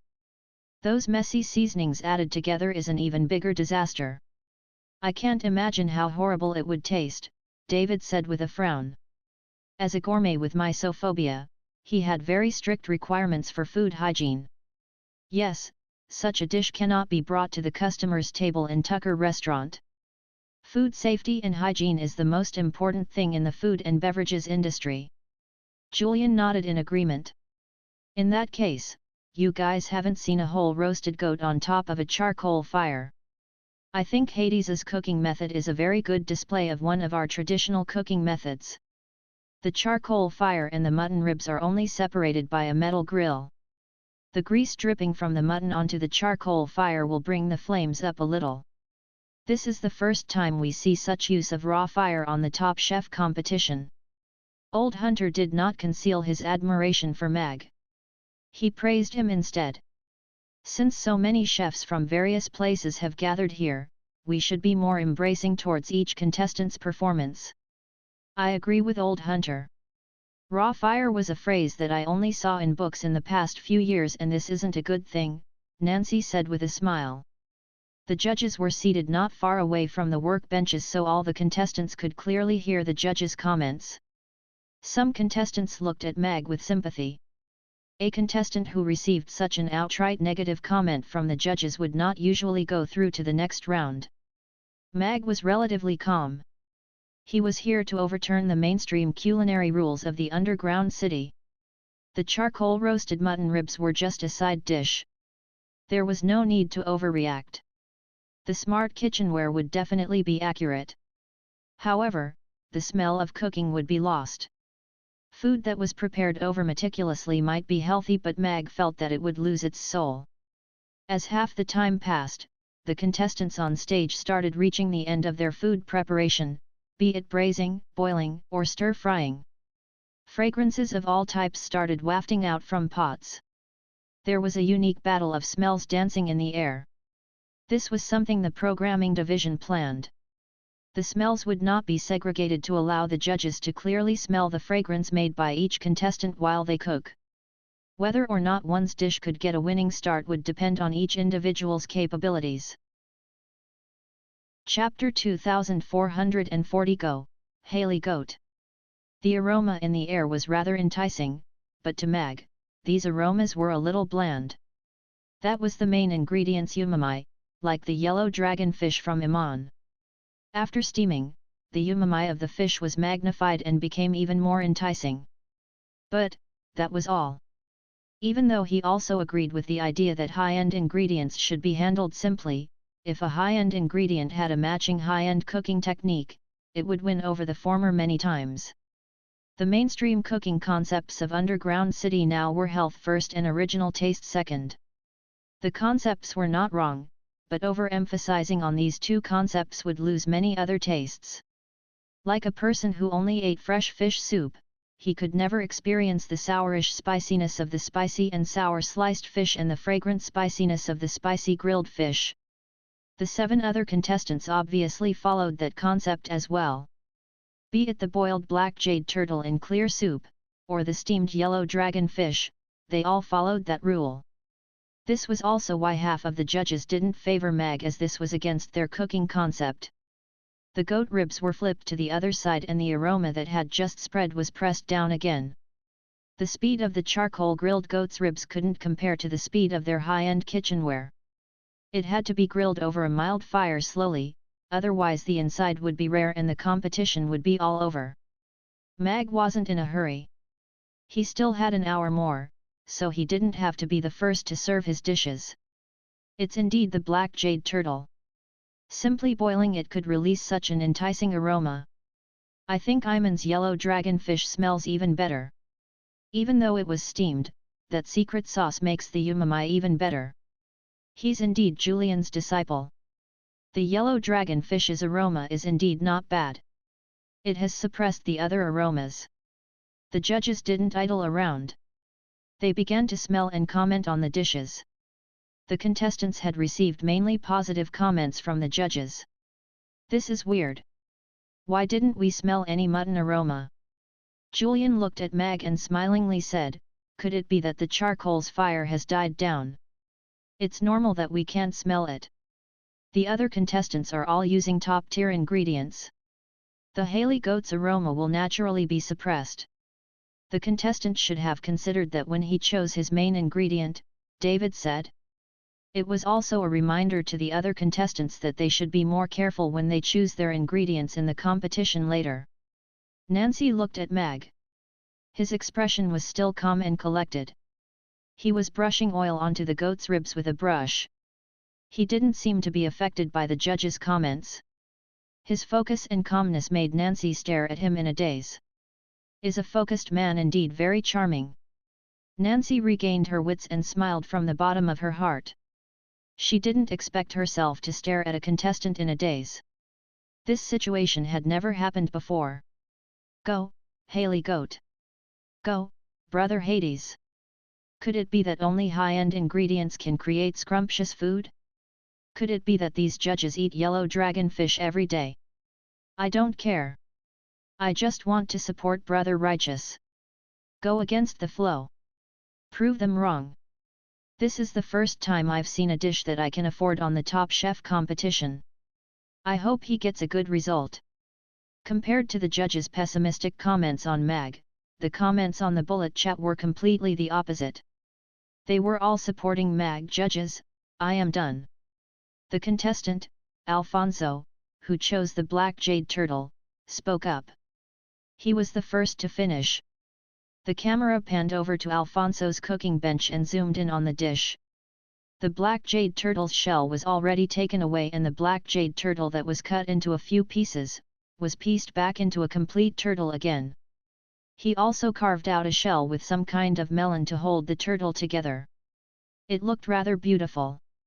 Mag took the time to look at the big screen. That fellow's carving skills were not bad. The turtle shell looked lifelike and he made use of the fact that the melon would turn transparent after it was cooked to make the dish look even more exquisite. The boiling method was very simple but the carved turtle shell helped it gain more points. This was the restaurant's so-called, although it's useless, it can make the dish cost twice as much. Judges, I am done too. Shortly after, Iman next to Mag also raised up his hand. The camera immediately panned over to Iman's cooking bench. On the long fish-shaped plate, a golden yellow dragonfish was standing in the midst of the mist, as though it was going to fly away. The rocks and seaweeds that were carved out from carrots and melons, made this dish look picturesque. Mag nodded. This Iman's culinary skills were indeed not bad. Be it his cutting skills, his control of heat, or his imagination for plating, they were all better than the contestant who chose the black jade turtle. Given this dish's presentation, he would definitely make it to the final four. Wow! This yellow dragonfish is so beautiful. It looks delicious. My turtle indeed loses out to the dragon. He's indeed the top disciple of Tucker Restaurant. Click like for Chef Iman. As the contestants began to show their dishes, the audience began to get excited. According to the rules of the Top Chef competition, the finished dish would be presented to the judges immediately for grading to ensure that it would be in the best state of consumption. The contestants' grades would naturally affect the mental state of those contestants who hadn't finished yet. The programming division wanted them to panic. Alfonso's boiled black jade turtle in clear soup and Iman's steamed yellow dragonfish were brought to the judges' table. There was a conveyor belt on the judges' table and the two dishes moved in front of the judges slowly. It was to ensure that every judge could see the dish's details closely and smelled the dish's aroma. The dishes were placed side by side and the difference in their appearances could be seen immediately. The steaming method had preserved the yellow dragonfish's shape very well and the intricate plating made it look even prettier. Meanwhile, although the black jade turtle was held in a crystal bowl, there was still an obvious difference when it was compared to the yellow dragonfish. The steaming method has preserved the yellow dragonfish's shape and intricate exterior. The concealed way of cutting made sure that the fish was marinated and also preserved the fish's exterior at the same time. Contestant Iman's method is very intricate. David praised him. All the judges also nodded to show their recognition for Iman. Old Hunter commented on Alfonso's dish. Contestant Alfonso's idea is also very exquisite. He carved out a crystal melon and used it to replace the shell that was taken away. His carving is so intricate that it looks lifelike. The presentation's effect is not bad. After appreciating the plating and presentation, here comes the important part, tasting. The staff members scooped a helping of the fish and a helping of the turtle soup for each of the judges to taste and comment on. Chapter 2441 This aroma is fantastic. I think this turtle soup is an exquisite item. This is the first time I have tasted a black jade turtle that is over 3,000 years old. This steaming method has done justice to it as well. The choice of not adding too much side ingredients and seasonings is a smart one. The crystal melon that was added last didn't affect the soup's taste. Instead, it added a hint of fragrance. Old Hunter put down the soup's bowl and nodded with satisfaction. The judges voiced out their individual opinions and commented on the two dishes. Mag leisurely brushed oil over the ribs and flipped them as he listened in intently. Listening to the judges' comments, Iman's steamed yellow dragonfish was obviously better than Alfonso's boiled black jade turtle in clear soup. Although the boiled black jade turtle in clear soup was also well received, the overly simple cooking method had concealed the contestants' culinary skills. After the commenting, the judges gave the marks for the two dishes on the spot. The total marks for the competition was 100 points. Each judge had 10 points and so the total was 100. The points were soon tallied. Iman received 90 points and was ranked first temporarily. Alfonso received 82 points and was ranked second temporarily. 90 points was considered a good score in this season's competition. Together with Iman's PK value that was at the third place, he was basically confirmed to be in the top 4. And, Alfonso, whose PK value was at the bottom, was confirmed to be eliminated. Mag nodded inwardly. Given Iman's steady performance and relationship with the judges, he only got 90 points. It was obvious that this judging panel was very stringent. This was a good thing for Mag. At least, it gave him the chance to be in the top 4. With the announcement of Iman and Alfonso's results, the atmosphere became tense. The other contestants completed their dishes one by one and the dishes were sent to the judges' table to be commented on and judged by the staff members. Just as Mag expected, the difference between the contestants wasn't great. Among the 6 contestants who had completed, the lowest point was 78 while the highest was 92. Currently, the highest points came from a contestant called Angelina. Her dish called the Rainbow Phoenix was unanimously acclaimed by the judges. That was a delicacy that used the best wild pheasant as the main ingredient. By using all kinds of ingredients as decoration, she completed the amazing transformation from the pheasant to the phoenix. Mag had read Angelina's info before too. She was the only contestant without an agency, but she was a food blogger who was rather famous on WeTwit. Compared to the other contestants, her specialty was bestowing beauty on the food. She was like an artist who could turn the foul and rotten into the rare and ethereal. She made the common food into something beautiful and artistic. This before and after contrast was very attractive and shocking, so Angelina was also considered as a strong contender for the champion of this year's Top Chef competition. The other 7 contestants had finished their dishes and the judges were already half full. Everyone's gaze and the camera focused on the last contestant who was still cooking Mag. All the food's aroma in the air hadn't dissipated yet. Together with the judges' exciting comments, even the air seemed extra tasty. The time will be up soon. He's not done yet. Will contestant Hades be the first contestant to run out of time on the Top Chef competition? His technique at dissecting the goat is great, but his cooking efficiency can be improved. Otherwise, he can only be a butcher. Mag's fans were anxious while the other contestants' fans began to jeer at him. The other contestants were looking at Mag, waiting for him to make a fool of himself.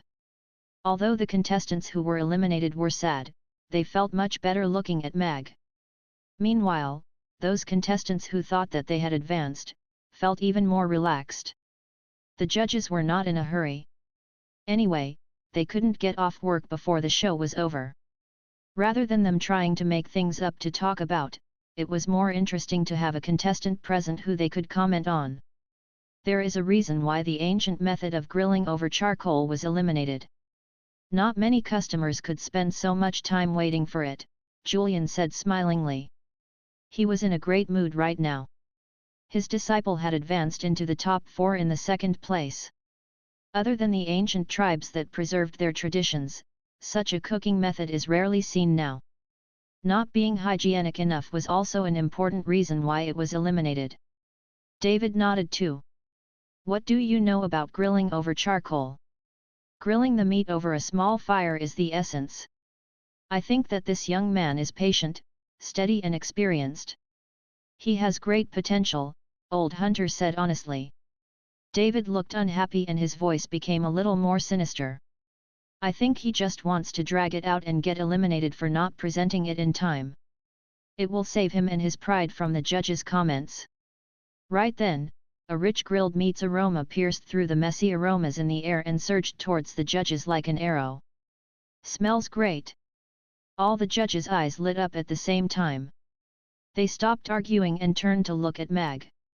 The grilled mutton ribs aroma was so rich and unique that it suppressed all the aroma's remnants in the air after it appeared. No one could ignore it. A hint of a smile flashed across Nancy's eyes. She curved her lips and looked at Mag's calm face. He didn't look smug because of the judge's attention. Is that the original aroma of grilled mutton? It's so rich and invasive. Just smelling the aroma makes one hungry for it. A judge marveled. Another judge continued on speaking, the grilled mutton ribs is one of my favorite dishes, but this is indeed the first time I have seen mutton ribs that are grilled over charcoal. This rich aroma is unprecedented. It should have a lot to do with the marinating method and seasoning. It may be related to the grilling method as well. This aroma is awesome. It suppressed the remnants of all the other aromas as soon as it appeared. This aroma is more enticing than all the grilled mutton ribs that I have had before. It makes one look forward to it. Old Hunter looked rather agitated and he cast a smug glance at David and Julian, as though the goat's ribs were grilled by him. Julian snorted lightly and kept quiet. David's expression was slightly unnatural but he still said, the aroma of these grilled mutton ribs is indeed enticing, but the aroma alone isn't enough. We have to taste it to know. To know. Hades YYDS 1.YYDS, in Jiunda Shen, YYDS, means eternal God and describes an outstanding person or thing. It's similar to the saying GOAT, greatest of all time, in English. The phrase is often used by fans to praise their idols or simply to describe something they are fond of. The judges' comments made those in the audience, who were not present, get gradually excited. The camera zoomed in and on the grilling rack, and on the mutton ribs that were grilled until they were golden, sizzling and splattering. They could almost smell the aroma coming out of the screen. Compared to the other contestants' reserved way of cooking, the grilling over charcoal was more straightforward and greater to watch. The contestants who had completed their dishes, focused their attention onto Mag too. A hint of surprise appeared in Angelina's beautiful eyes. This grilled mutton ribs aroma was indeed special. It was much richer than the mutton ribs that she had roasted before. It was a mesmerizing and intoxicating aroma. At first, she thought Mag was using this ancient cooking method of grilling over the charcoal as a gimmick to wow the crowd, but now, she began to think that perhaps, it was this cooking method that bestowed a different taste to these mutton ribs. Just with this aroma alone, she already decided that Hades was a contestant with real skills and not one of those pretty faces who had no skills. One Iman, whose cooking bench was closest to Mag's, experienced the strongest scent now. He even couldn't help but gulp a few times when the rich grilled meat's aroma washed all over him and the sizzling sounds went into his ears. As the disciple of the chef of Tucker Restaurant, Iman had always believed that his culinary skills were the best since he joined this show. Even though he had once deemed Angelina to be his greatest opponent for the first place, he didn't think that her culinary skills were above his. He only thought that her plating was prettier than his. However, he had to admit now that if his steamed yellow dragonfish and Hades' grilled mutton ribs were completed at the same time, his steamed yellow dragonfish's aroma would be completely overwhelmed. Of course, this was just the aroma. As for what the taste was like, just as Judge David said, they had to taste it to know. And now, the most nervous contestant was, without a doubt, the contestant, Denton, who was placed at number 4. Denton had thought that he was definitely making it to the top 4. After all, his manager had told him before the competition that the replacement contestant was just a filler. He didn't have to take him into consideration. However, Hades' performance now made them look at him seriously. There was already an obvious disagreement among the judges, which was a good thing. The contestants' skills were close. In the situation whereby Hades was 10 points behind, such a disagreement was enough to get him out of the competition. The control of heat was just right and the ribs were in their best condition. Mag started to plate them. There was no fancy plating. The 12 ribs were stacked on the long plate in a pile. They were done after the chopped green onions were scattered over them. Judges, I am done. Mag raised his hand up. There was only 5 minutes left on the 2 hours countdown. The time was almost up. This plating is really casual, David said laughingly with disdain. Don't tell me that you want him to place the ribs in a fan shape? Isn't a pile a kind of classic plating too? Old Hunter dissed him. He was in loggerheads with David today. David looked displeased and he was about to rebut Hunter. Right then, Nancy spoke up leisurely. I think his plating suits his overall cooking style. It highlights his theme with simplicity. Grilled mutton ribs are grilled mutton ribs. There are no other fancy things. Moreover, the ribs themselves are enticing enough. David's words were choked in his mouth. He swallowed them and turned to butter up Nancy. Miss Nancy is right. There is a spirit in this casual plating. It looks like a mountain from afar and the chopped green onions look like the greenery dotting in between them. It's really the highlight. These ribs are amazing. Old bootlicker. Old Hunter flicked a disdainful glance at David and held back his urge to diss him. Mag couldn't help looking at Judge David too. His comprehensive skills were really awesome. Although there were many ways to plate the ribs, Mag was too lazy to do any of them. Hence, he chose the easiest way and stacked them all together. There was no spirit at all. However, Miss Nancy's sudden support for him was a surprise. The Top Chef competition might look like a culinary competition on the surface, fundamentally it was still a variety show which focused on viewership, and to choose a chef for the McCarthy family. As the person in charge of the show, other than being the judge, Nancy wielded even more power than the director. After David, all the judges switched their positions and heaped praises on Mag's mutton ribs. Only Julian remained calm and quiet. As the chef of Tucker Restaurant, he had his pride. What did a little girl know about cooking? The ribs were sent to the judges' table and placed on the conveyor belt for the judges to take a closer look. The ribs were grilled to a golden brown. The sizzling sounds were still audible as the aroma washed over them. They were irresistible. Nancy's throat moved and there was a hint of anticipation in her eyes. The dishes that she tried previously were normal and couldn't compare to their family's chef's culinary skills. The so-called delicacies were worse than the dishes that she normally ate, so they weren't unusual. However, the grilled mutton ribs were different. Even the family chef who specialized in grilling, had never made the grilled meat smell so enticing. After looking at the dish, the staff members plated a rib for each judge and presented it to the judge. The surface temperature of the ribs had cooled down a little and it was the best time for eating them right now.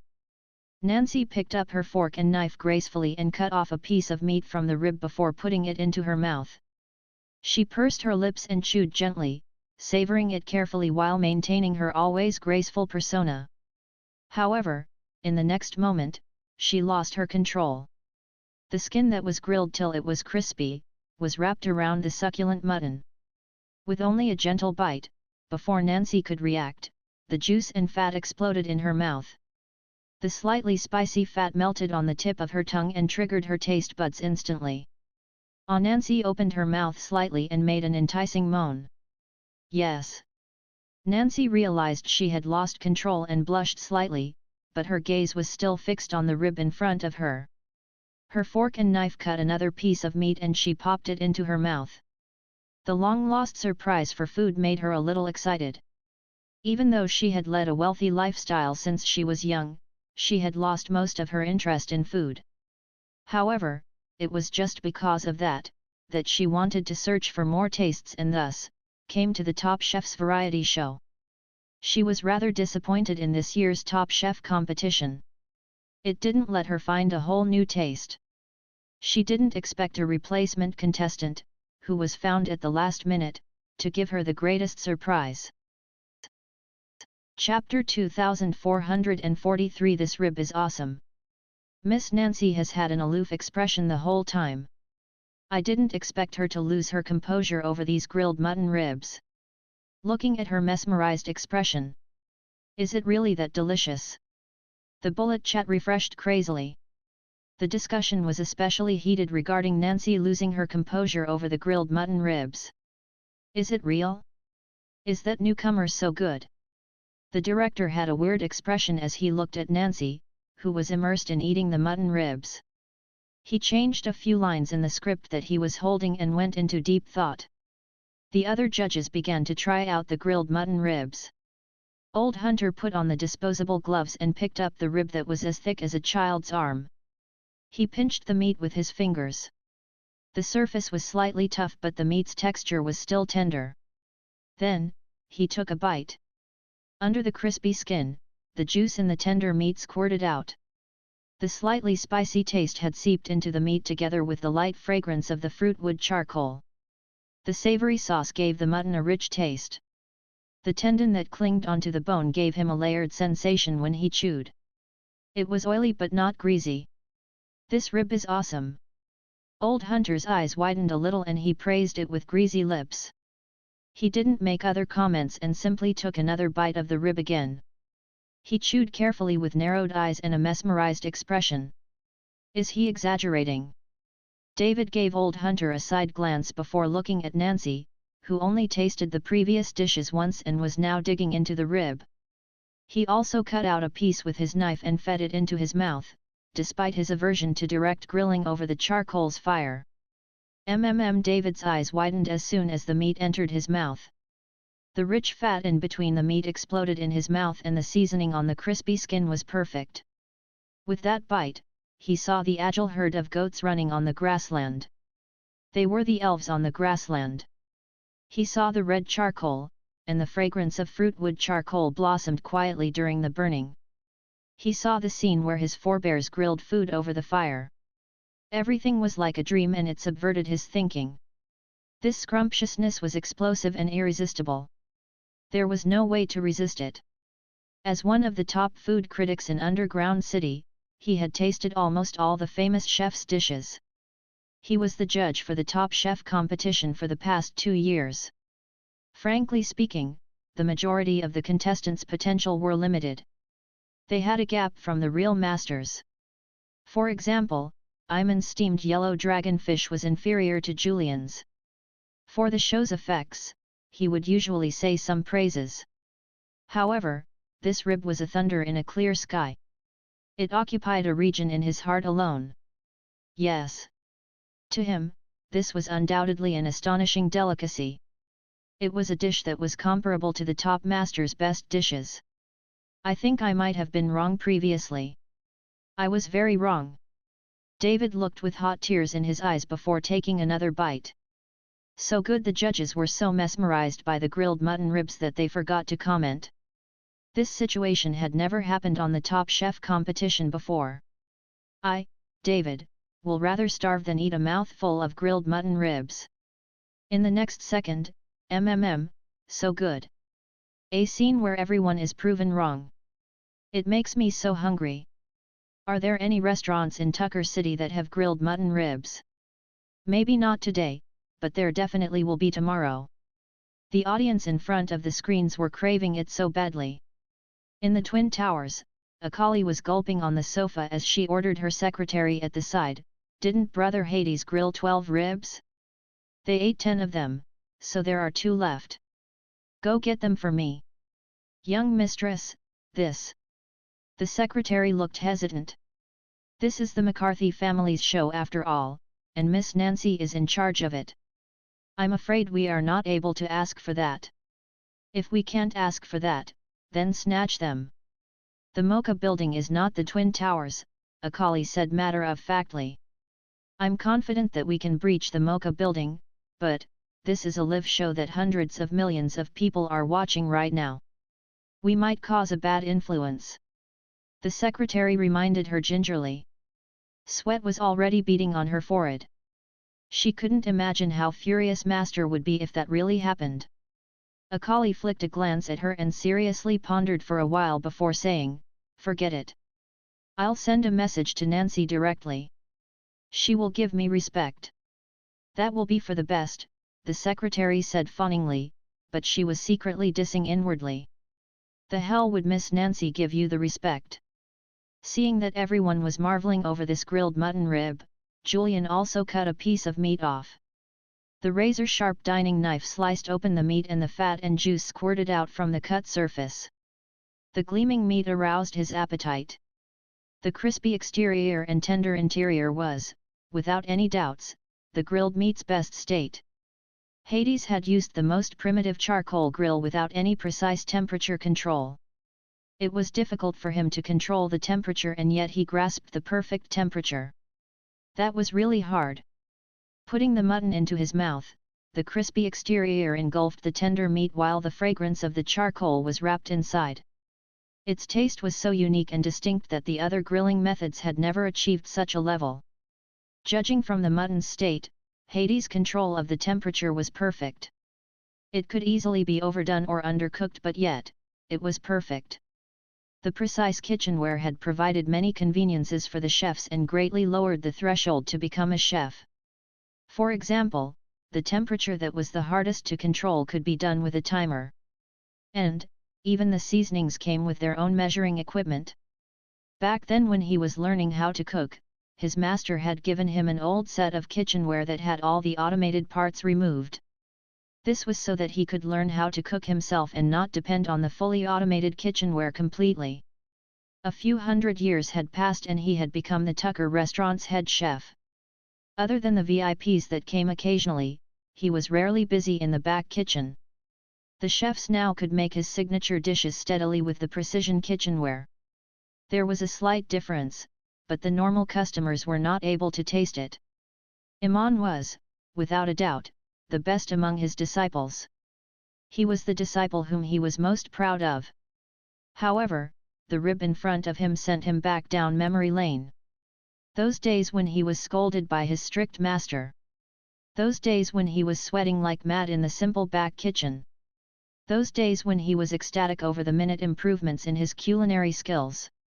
He seemed to have forgotten about those things while he was persevering on. After swallowing the mutton, a warm flow went down his throat and lit up his heart. It had been years since his culinary skills had improved, right? Did his comfortable mentality finally destroy him? That was really bad. Julian put down the fork and knife and put on the gloves. He picked up the whole rib and munched on it. Taking big bites of the meat with his hands was the right way to eat the ribs. "Thank you." Mag smiled humbly. David followed after him.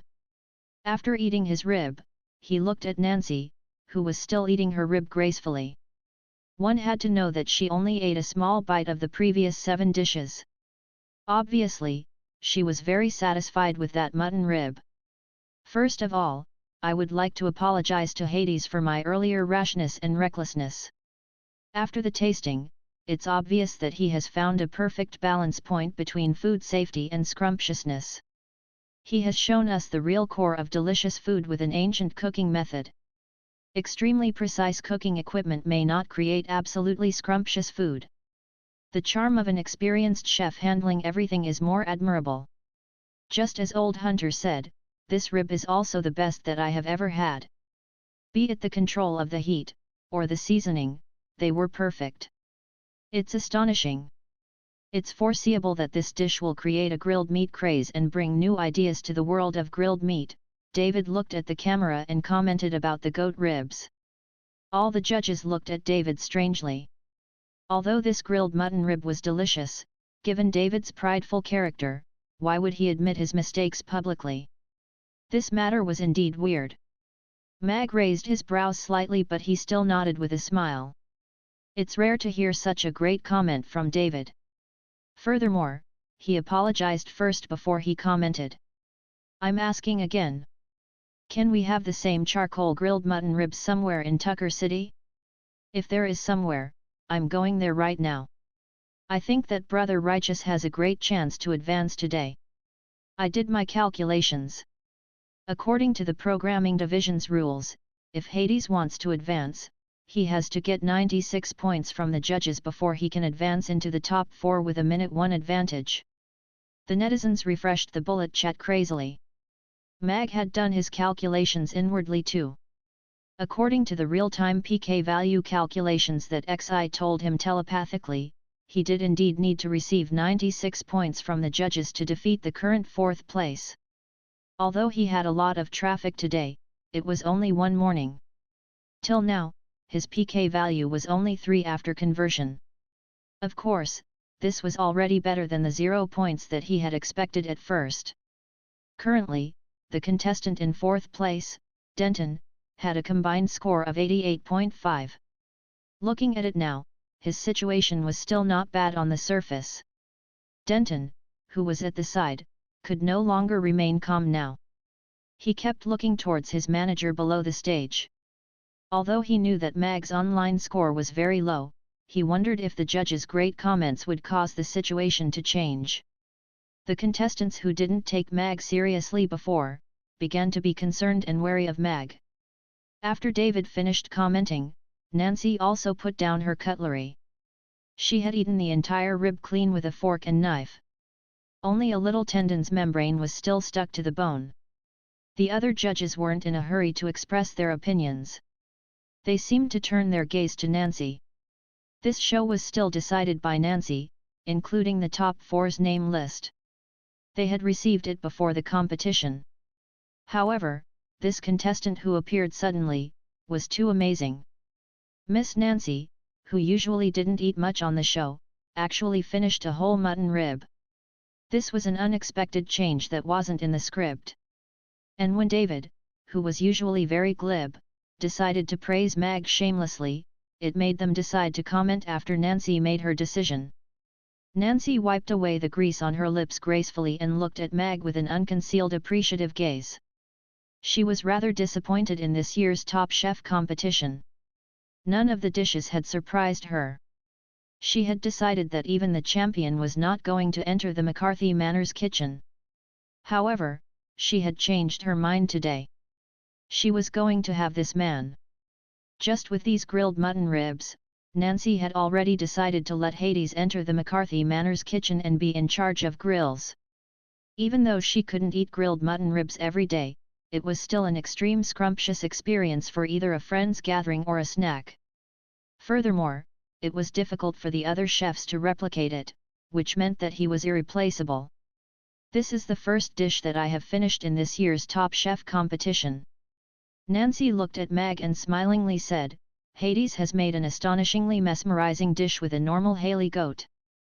Before that, I had never imagined that mutton could be so tender and juicy, and so deliciously mesmerizing. He used this method to let us see the charm of the traditional charcoal grilling, and has also proved on the Top Chef competition stage that not only the expensive and precious ingredients can create delicious food. I truly appreciate you. The last sentence was solely meant for Mag. Mag was still as calm as ever. He nodded with a smile. Thank you. The judges looked at each other with an aha expression. The previous contestant who had received Miss Nancy's praises and appreciation was the champion of the second edition. He should be the head chef of the McCarthy Manor now.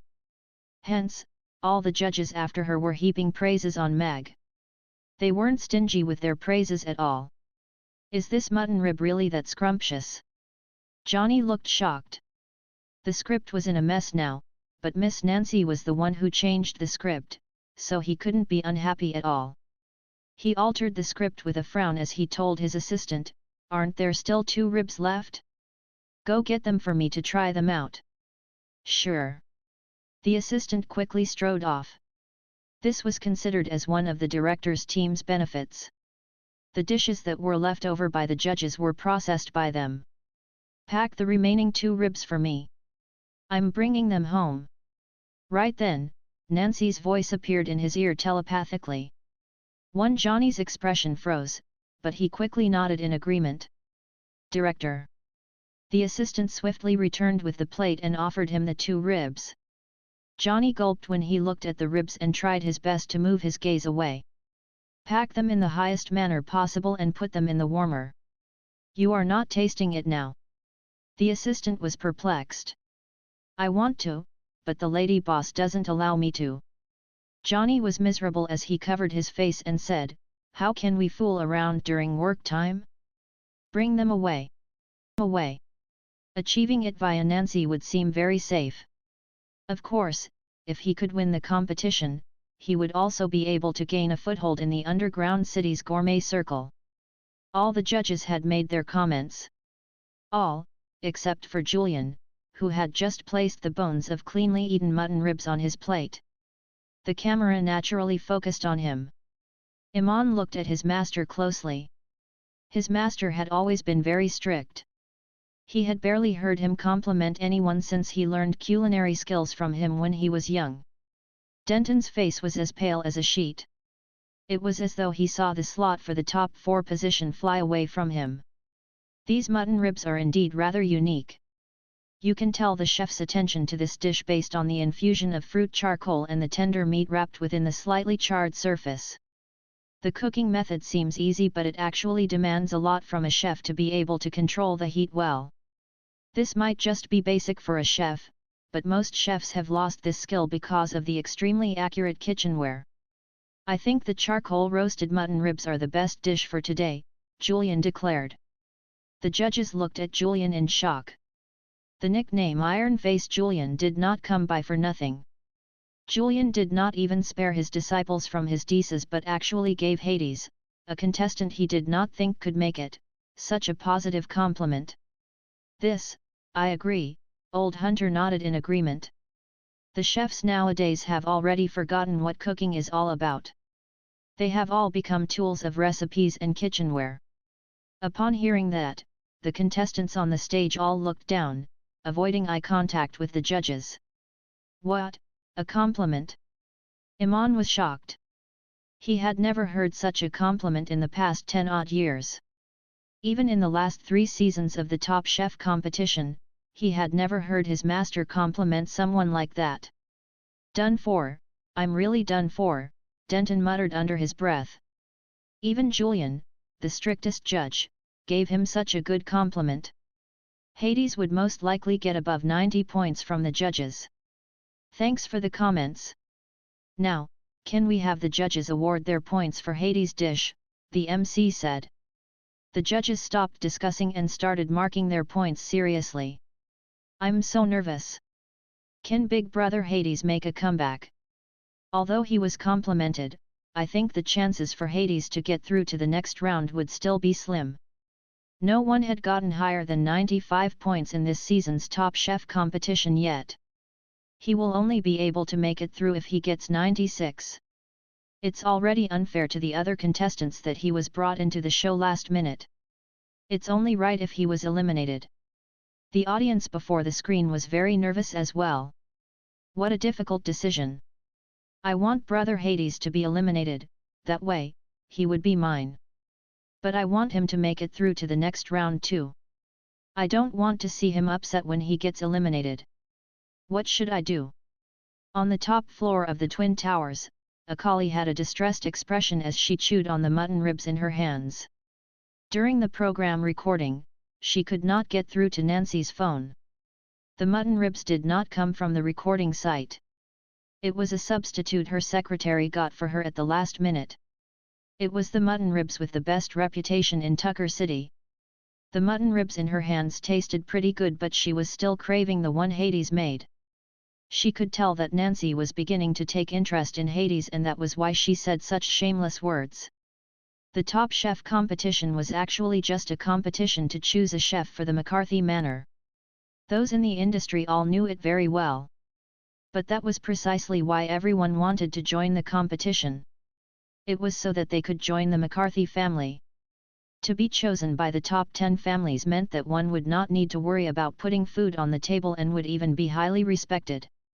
Of course, she had whatever Nancy had. In fact, she had more. Akali sent Mag a private message on WeTwit and continued watching the program. A minute passed quickly. The judges put down their scoreboards and waited for the result to be shown. After that, the programming division annoyingly inserted in Hades' scores would be revealed soon, and that would determine if he could get through to the top 4. Right now, the program was at its peak in viewership. There were 1.3 billion watching the live stream. Therefore, Johnny signed a last-minute agreement with a company to have a 12-second commercial priced at 0.1 billion inserted into the live stream. One mag dissed the crafty businessman, and he could not help but feel increasingly nervous. This felt exactly like how he felt back then when he was waiting for his high school results before he knew his family was extremely rich. The 20 seconds long wait finally passed. Mag's score was revealed. Judges' total score, 96. Comprehensive score, 89.4. Ranking, 3. Mag looked at the scores on the screen and let out a relieved smile. It was a little better than what he expected, and also a little more nerve-wracking. The contestant in 4th place had 88 points. If he hadn't garnered so much attention to himself prior to the competition and did not have that 3 points PK value, he would have already been eliminated and sent home. This is impossible. Denton was dispirited. From the preliminaries all the way to the quarterfinals, he had yet to see any contestant with a score of 96 points. This fellow here, in his first competition, actually achieved such a high score. Fantastic! Angelino looked at Mag with admiration. Although she was in first place, the judges only gave her 93 points. She was initially still quite proud about breaking the highest score the judges have given for this season. She did not expect that her record was broken by Mag immediately and was pulled up to 96 points. This fellow is such a monster. Iman looked at Mag seriously. 96 points. It meant that at least 6 of the judges gave Mag full marks. That meant that they were very satisfied with that dish. One had to know that Mag only obtained 3 points for his park value but could still clinch the 3rd position and was only behind by 0.6 points in terms of comprehensive score. The scarier part was that he only made an official announcement to join the Top Chef competition this morning. Just when everyone thought that his PK value should be 0, he actually already had 3. Congratulations to Hades for advancing to the top semifinals. He actually got 96 points. The second highest score in the history of the Top Chef competition and the highest for this season. This last-minute contestant is way too strong. This feeling of an epic comeback is superb. I'm becoming a fan. A commotion stirred among the audience. Mag did not seem to struggle with adapting to life here ever since he came down to the underground city with her. He seemed to be able to arrange things very well and had a lot of tricks up his sleeves. She even thought that he might be from the underground city. His extraordinary performance in his professional field had successfully won the judges over and got him a rare high score to advance to the semifinals. It could be considered taking one successful step forward for the mission.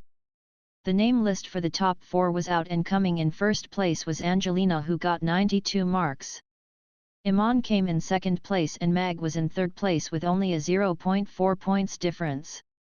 The other 4 contestants were eliminated.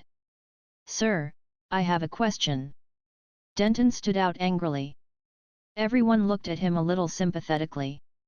According to the original script, he should have been in the top 4 positions and not on the elimination list. The MC looked toward the director. Johnny nodded and allowed him to speak. "Denton, what questions do you have?" the MC asked. Johnny pointed at Mag and said, "Hades only joined the Top Chef competition today. His basic PK value was 0.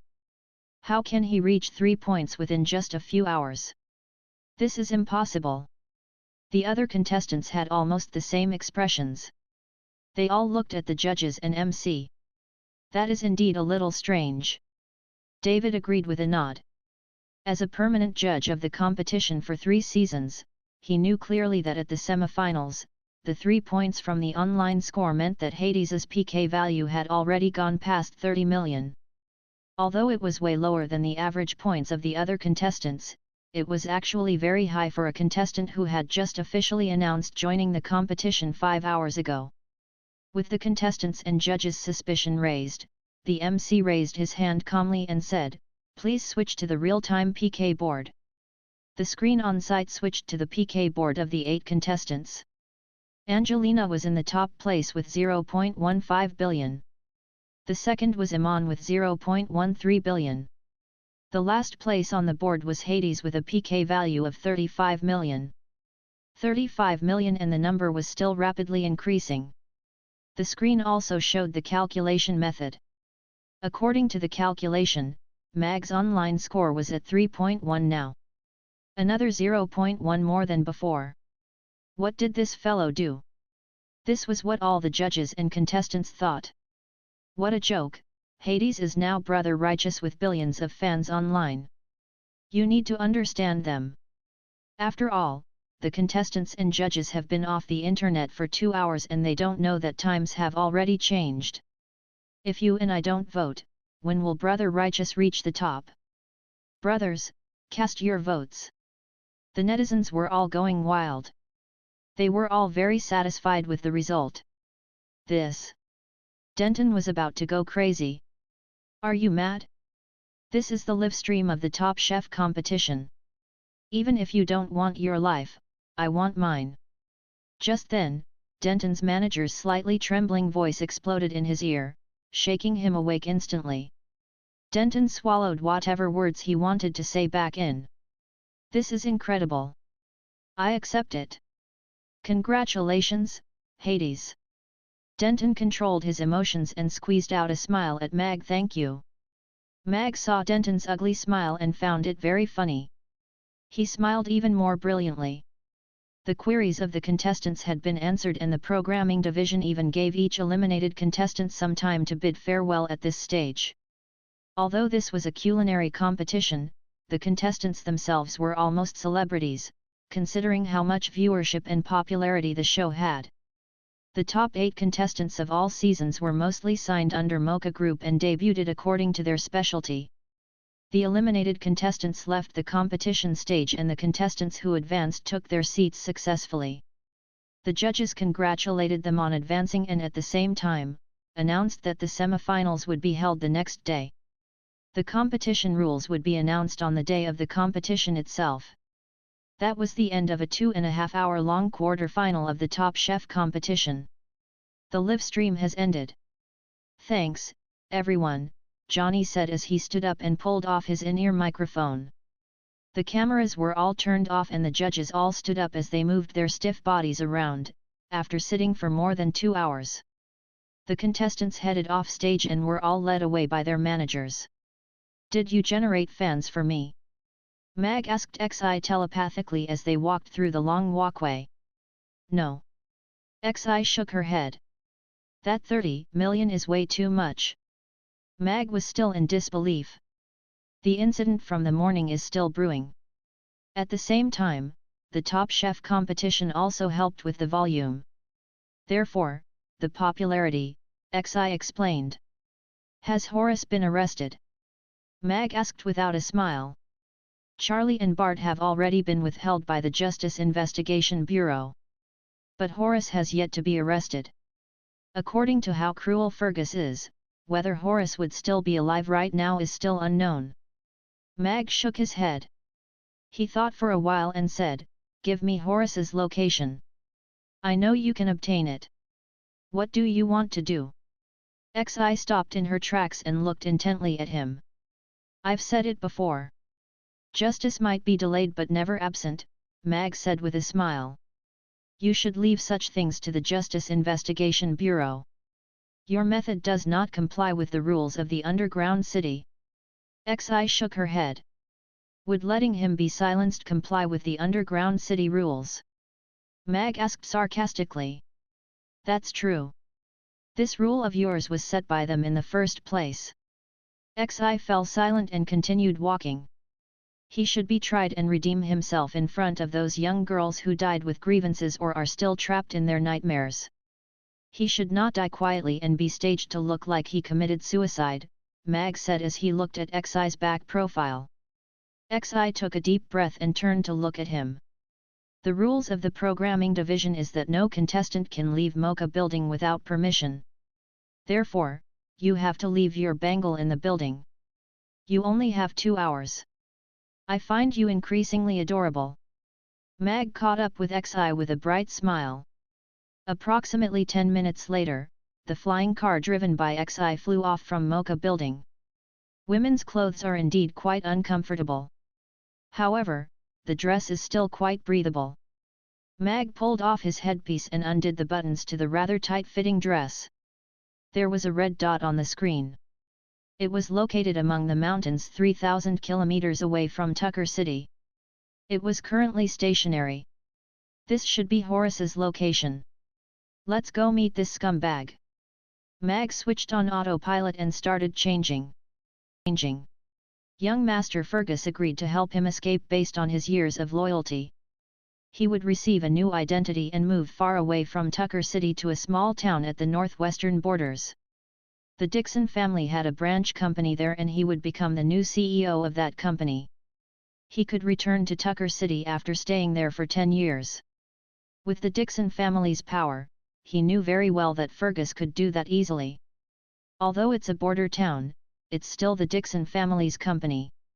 There should be many pretty young maidens in the company, right? Horace was already looking forward to his new life. A dot of light appeared in the sky and a flying car giving out a dim light appeared at the horizon. It appeared in front of him in a blink of an eye. There was no logo on the flying car. It hovered 5 meters in front of Horace just like a ghost. Horace looked ecstatic.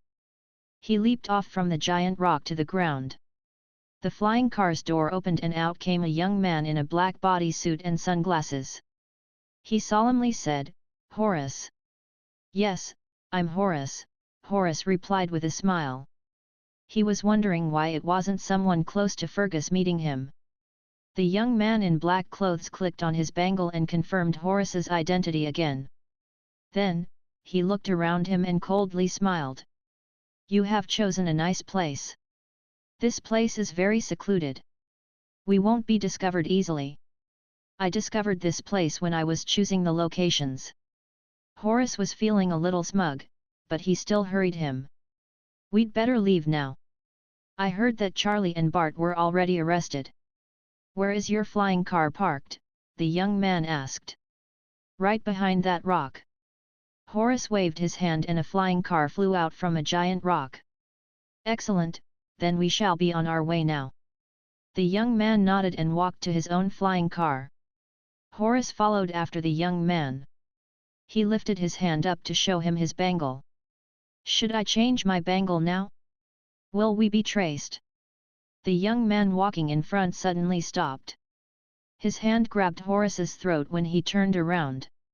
He watched Horace's face turn dark red and shook his head. "There's no need for that. Young Master said that it will be more troublesome if they can't find you." Horace glared at the young man, who lifted him up with one hand, with a shocked and pained expression as he said in a hoarse voice, He wants to silence me." "There's no silencing. They will soon find you committing suicide here because you can't face the punishment of a lifetime in jail. This is very reasonable." The young man shook his head and tightened his grasp as he prepared to end him. Horace had a desperate expression. He already knew Fergus had decided to end this matter right here. Dead men would never talk and could take all the blame. A white light had already appeared in front of his eyes. He had no way to retaliate or struggle. The other party was an 8th-tier powerhouse and had complete control over him. Right then, a flash of white light came down from the sky. Ding! A thin and narrow black longsword stabbed into the rock. And the man in black's arm that was grabbing Horace, was chopped off by the sword. Fresh blood splashed all over Horace's face. The young man let out a painful scream, but he couldn't be bothered with the pain yet as he took out a 3-sided short dagger and pounced onto Horace on the ground. A figure dropped from the sky and stepped onto the man in black's waist. He was sent flying as he crashed into dozens of stone pillars and weird rocks. The 3-sided short dagger missed Horace's heart, but it still left a bloody wound on his thigh. Horace fell to the ground, holding his throat. He couldn't care about the pain in his leg as he looked at the man in black who appeared suddenly. Horace said in a hoarse voice, "Save me. I'll tell you anything. I'll be truthful. Fergus wanted to silence me. I have laundered billions for the Dixon family in the past few hundred years and they want to silence me." The man in the luxurious black long robe wore a black and gold mask. He looked noble and mysterious. His razor-sharp gaze turned to the young man in black, who was crushed under the giant rock, and lifted his hand at him. Bang! That young man in black exploded without any warning. The huge explosion wave turned everything within 10 meters of the rock into dust. Suicide assassin! Mag frowned. This was much more vicious than hiding poison in the teeth. The remaining explosion wave was removed by Mag with a wave of his hand. Horace looked at the falling rocks with lingering fear, but he also heaved a breath of relief at the same time. He had never thought that Fergus would send an assassin to kill him, and it was such a fierce person. "Thank you for saving me. Please bring me away from here. As long as you can guarantee my safety, I will tell you all I know." Horace kowtowed to Mag. Judging from the mysterious man in black's power, he was at least a 10th-tier powerhouse. He just didn't know which side he belonged to. Meanwhile, what Horace didn't know was, on the Wheatwits live stream, a chat room called Judging Horace had appeared. The creator was the adjudicator. The live stream began when the killer in black was strangling Horace's throat. Then, the deacon in black descended from the sky, cut off the killer's arm and sent him flying away with a kick. In the situation whereby the whole internet was looking for Horace, this live stream was pinned to the top when it was discovered. Darn it! The Justice Investigation Bureau failed to locate Horace, yet the vlogger found him. Judging Horace? Perhaps, it's going to live stream the judgment and have illegal torture. The scene is so bloody. Is that the legendary plutocrat's suicide assassin? It's so scary. He actually mentioned the Dixon family. Let's watch it while we can. I have a feeling that the vlogger's account will be cancelled soon. Please help me slash him. I'll send you to the top of the trending list. The netizens were shocked by the suicide assassin, yet at the same time, they were also excited by the live stream's content. "Are you talking terms with me?" Mag stared at Horace. "You know very well that all I have left to survive on are these secrets." Horace smiled, revealing his wily old fox's character. "Unfortunately, I'm not interested in these things." Mag shook his head. He bent over and drew his black long sword out from the rocks slowly as he said in stern and cold voice, "Horace, I will judge you for your crimes here today. For the past 300 years, you, together with Charlie and Bart, have sexually assaulted 362 women, including 62 minors. 18 victims committed suicide because of the humiliation. Over 100 victims fell into deep depression. Do you admit to your crimes?" A famous director who was very respected in the industry, an evergreen actor in the movie industry, and the favorite of all in the movie industry, were actually so depraved that they preyed on hundreds of innocent maidens and directly caused more than 10 maidens to commit suicide in depression. Such a contrast was shocking and infuriating. The Justice Investigation Bureau quickly intervened and Charlie and Bart were soon arrested. However, Horace disappeared after he escaped from the film and video base. Nobody knew where he was. The netizens started a movement called Find Horace, and millions had responded to it. Nobody expected that a live video called Judging Horace appeared on WeTwit before the Justice Investigation Bureau and the netizens found him. Moreover, the opening scene of the live stream was brutal. The suicide assassin wanted to silence Horace and his arm was chopped off by a sword that came from the sky. He self-detonated when he had no way to escape. Such a realistic scene brought a great shock to the audience. The speech that Horace made in his panic had also proven the legendary suicide assassins that belonged to the plutocrats. Of course, what made the audience even more shocked was that the person who came wasn't from the Justice Investigation Bureau. He was a mysterious man in black. More importantly, he wasn't here to arrest Horus, but to judge him. There was no court and no victims present. There was only the suspect and the man in black who called himself the adjudicator. Professional lawyers had analyzed the situation before. In Tucker City's High Court, whereby the sentencing was getting increasingly careful, the chances of Horus receiving a death sentence was extremely low. He could even be jailed for less than 50 years. Given Horus's current age, he had a chance of getting out of the prison alive. The result had also caused a great hoo-ha on the internet. A bastard who caused misery to hundreds of victims might only receive such a light sentence. But now that this adjudicator had found Horus before the Justice Investigation Bureau did and decided to pass the judgment on the live stream, everyone was waiting to see what kind of judgment he would give to Horus. In the Wheatwits headquarter building, Lucien, who had just fallen asleep, was woken up in a hurry by Amos, the director of operations. "What's it?" Lucien, whose nap was interrupted, was rather unhappy. "Horus was caught," Amos said nervously. "A director without the help of the Dixon family. Do you think he's capable of escaping from the Justice Investigation Bureau?" Lucien looked increasingly annoyed. He actually disturbed him because of such a small matter. No. He wasn't caught by the Justice Investigation Bureau. He was caught by a mysterious man who called himself the adjudicator, and he has set up a live video on WeTwit. He is live streaming the judging of Horus. Amos clicked open his bangle and set it to the double screen. One of them was the live video by the adjudicator, while the other was the replay of it. It started from the part where the suicide assassin tried to kill Horus. A vigilante. Lucien's eyes widened as he looked at the virtual screen. He no longer felt sleepy. There were a lot of factors in this video and they were very sensitive. The Dixon family wanted to silence Horus and had sent their most loyal assassin. Judging from their preparation, it was very well done. Furthermore, this scene happened to be encountered by the adjudicator and he live-streamed it. The ancient plutocrats had existed for tens of thousands of years and they were the rulers of Underground City.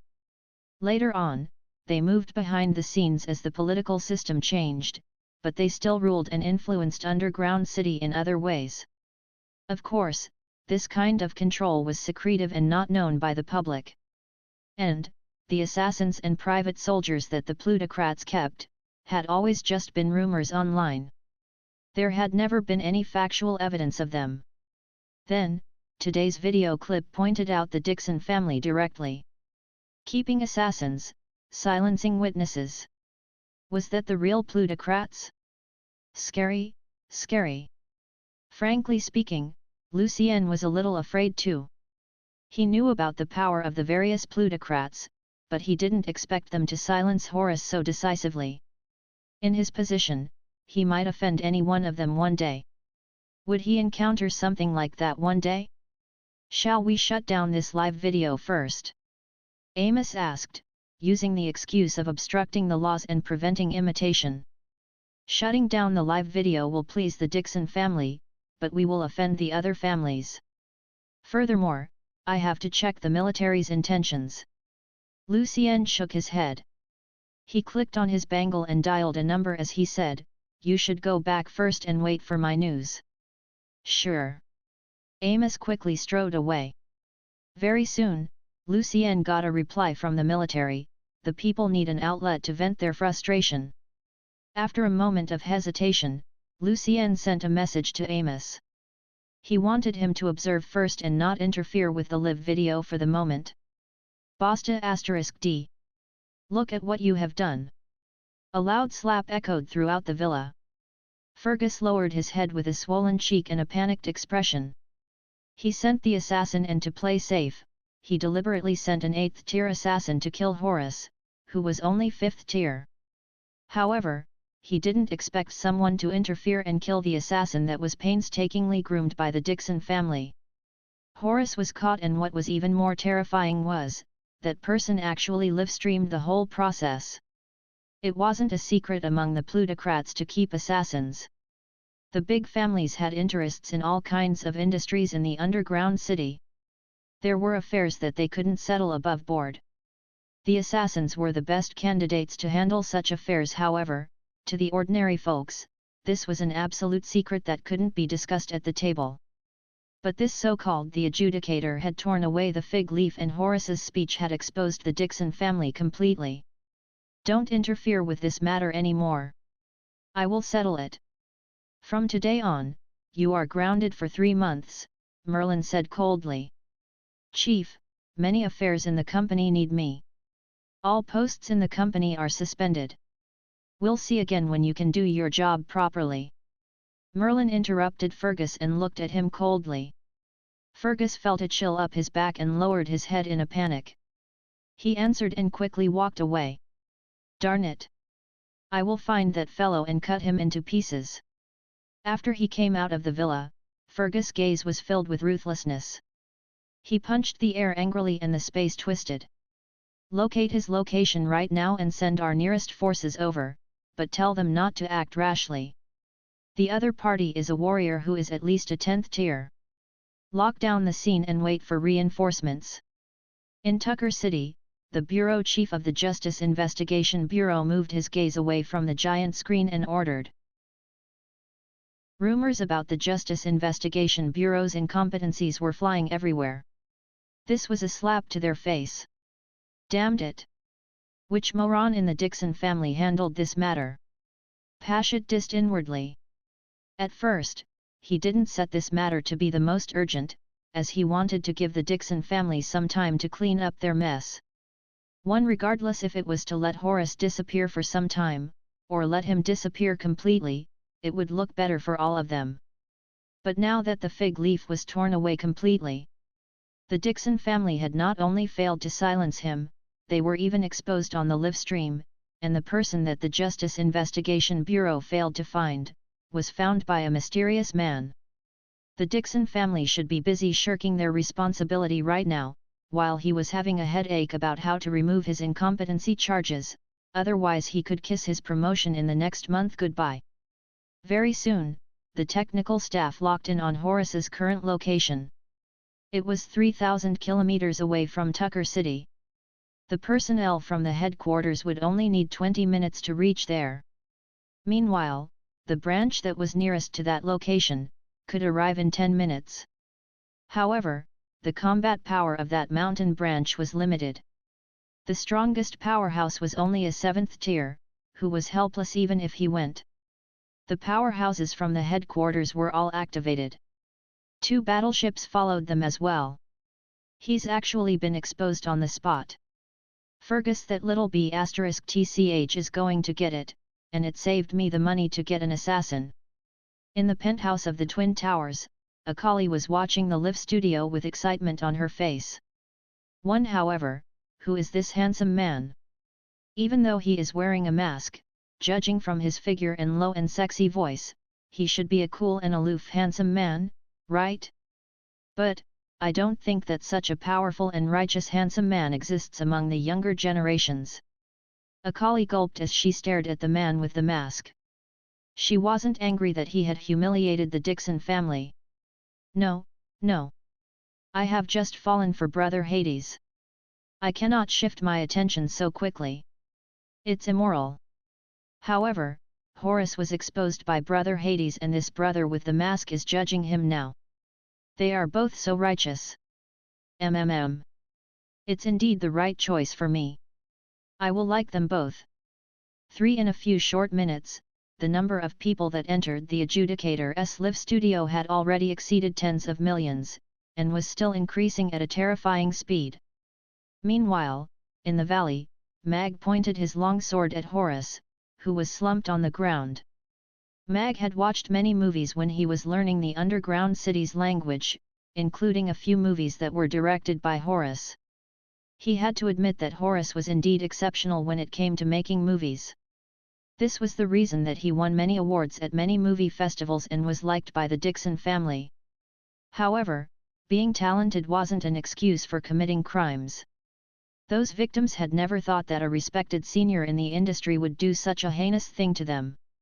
"Why, you cannot judge me. Only the court can judge my crimes. Horace went white. He was reminded of an old movie, The Adjudicator. The movie was about the age of a few thousand years ago when the laws were incomplete. The rich and powerful people ruled and the ordinary people were suffering. A mysterious man wearing a mask who called himself the Adjudicator, punished the rich and powerful who had escaped the punishments of the law. This movie caused huge repercussions and many imitation crimes back then. Hence, this movie was also banned. This man in front of him called himself the Adjudicator and wanted to judge him here. "You're really stubborn and incorrigible." A smirk appeared on Mag's face under the mask. He looked down at Horace and coldly said, "For 300 over years, you hid under the Dixon family's protection and harmed the innocent maidens. You cut off all the channels that they used to voice out their grievances. Your crimes are too horrible even to be described. You are hereby sentenced to death with 362 cuts by the sword. It will be carried out right now." As soon as he was done saying that, a rusty blunt sword appeared in his hand. He put away that razor-sharp black sword. What do you want to do? Why you are committing a crime here?" Horace's voice was shaking as he stumbled backwards. He hit a giant rock and couldn't go backwards anymore. "The first strike is for that maiden whose internet ID is the Lost Fawn." Mag raised his sword and cut off Horace's root of all evil. "The second strike is for the maiden in red who jumped into the lake." That sword stabbed into Horace's thigh slowly. "The third strike is for..." Horace's screams didn't affect Mag waving his sword steadily. The blunt sword cut open the flesh and the uneven blade cut sliced through the muscles, making the sense of pain even greater. Mag didn't enjoy this process, but he felt his every strike was extremely grave. "Great! This is eradicating the frustration I have felt the whole day. 362 strikes. Is he stabbing a strike for every victim? He's so thoughtful. This is indeed what torture equipment should be like.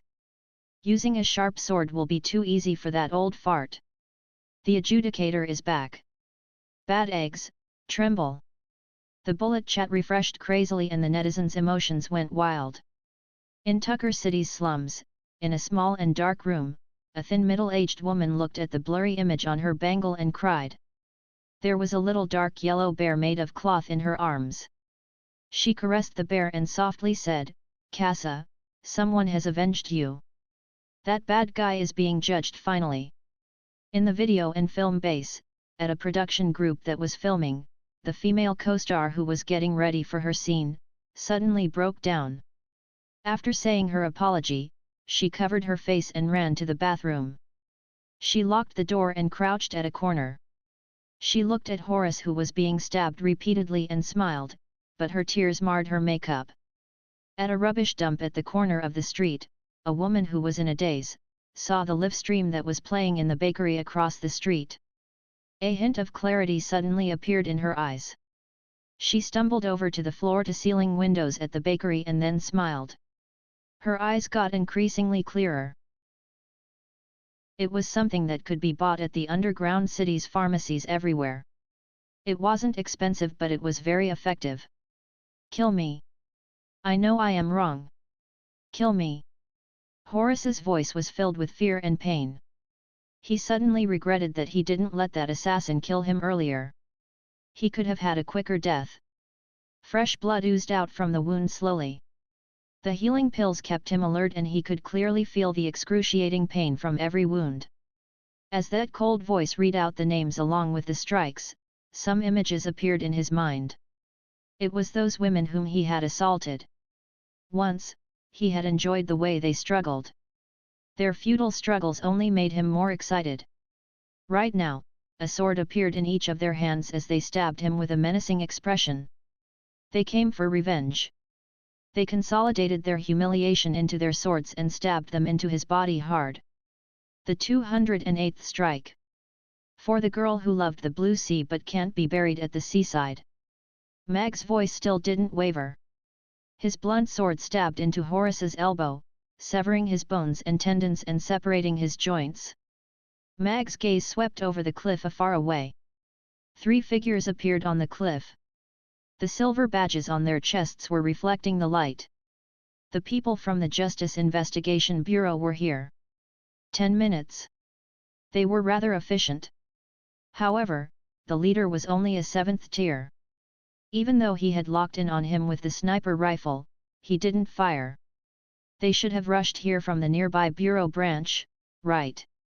Mag had just communicated with XI briefly. It would take 20 minutes for the main forces from the Tucker City's bureau's headquarters to arrive. To prevent a direct clash with the Justice Investigation Bureau, he needed to leave before the main forces arrived. Mag kept a lookout for the Bureau's personnel on the cliff and hastened the speed of his execution.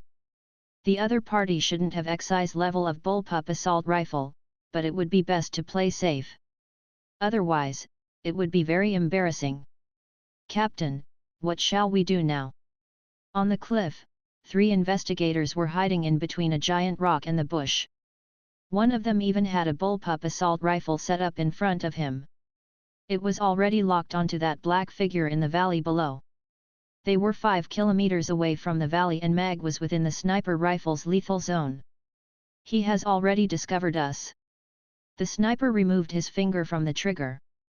His voice was muffled. He thought that he had hidden his figure very well, but just as the moment he took aim at him, the other party discovered him.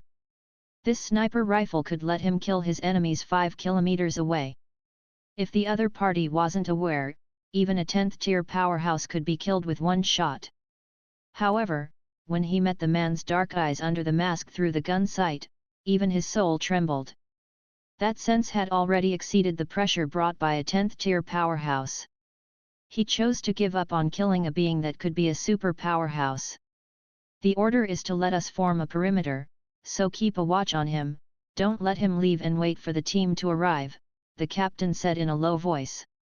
That fellow deserved to die.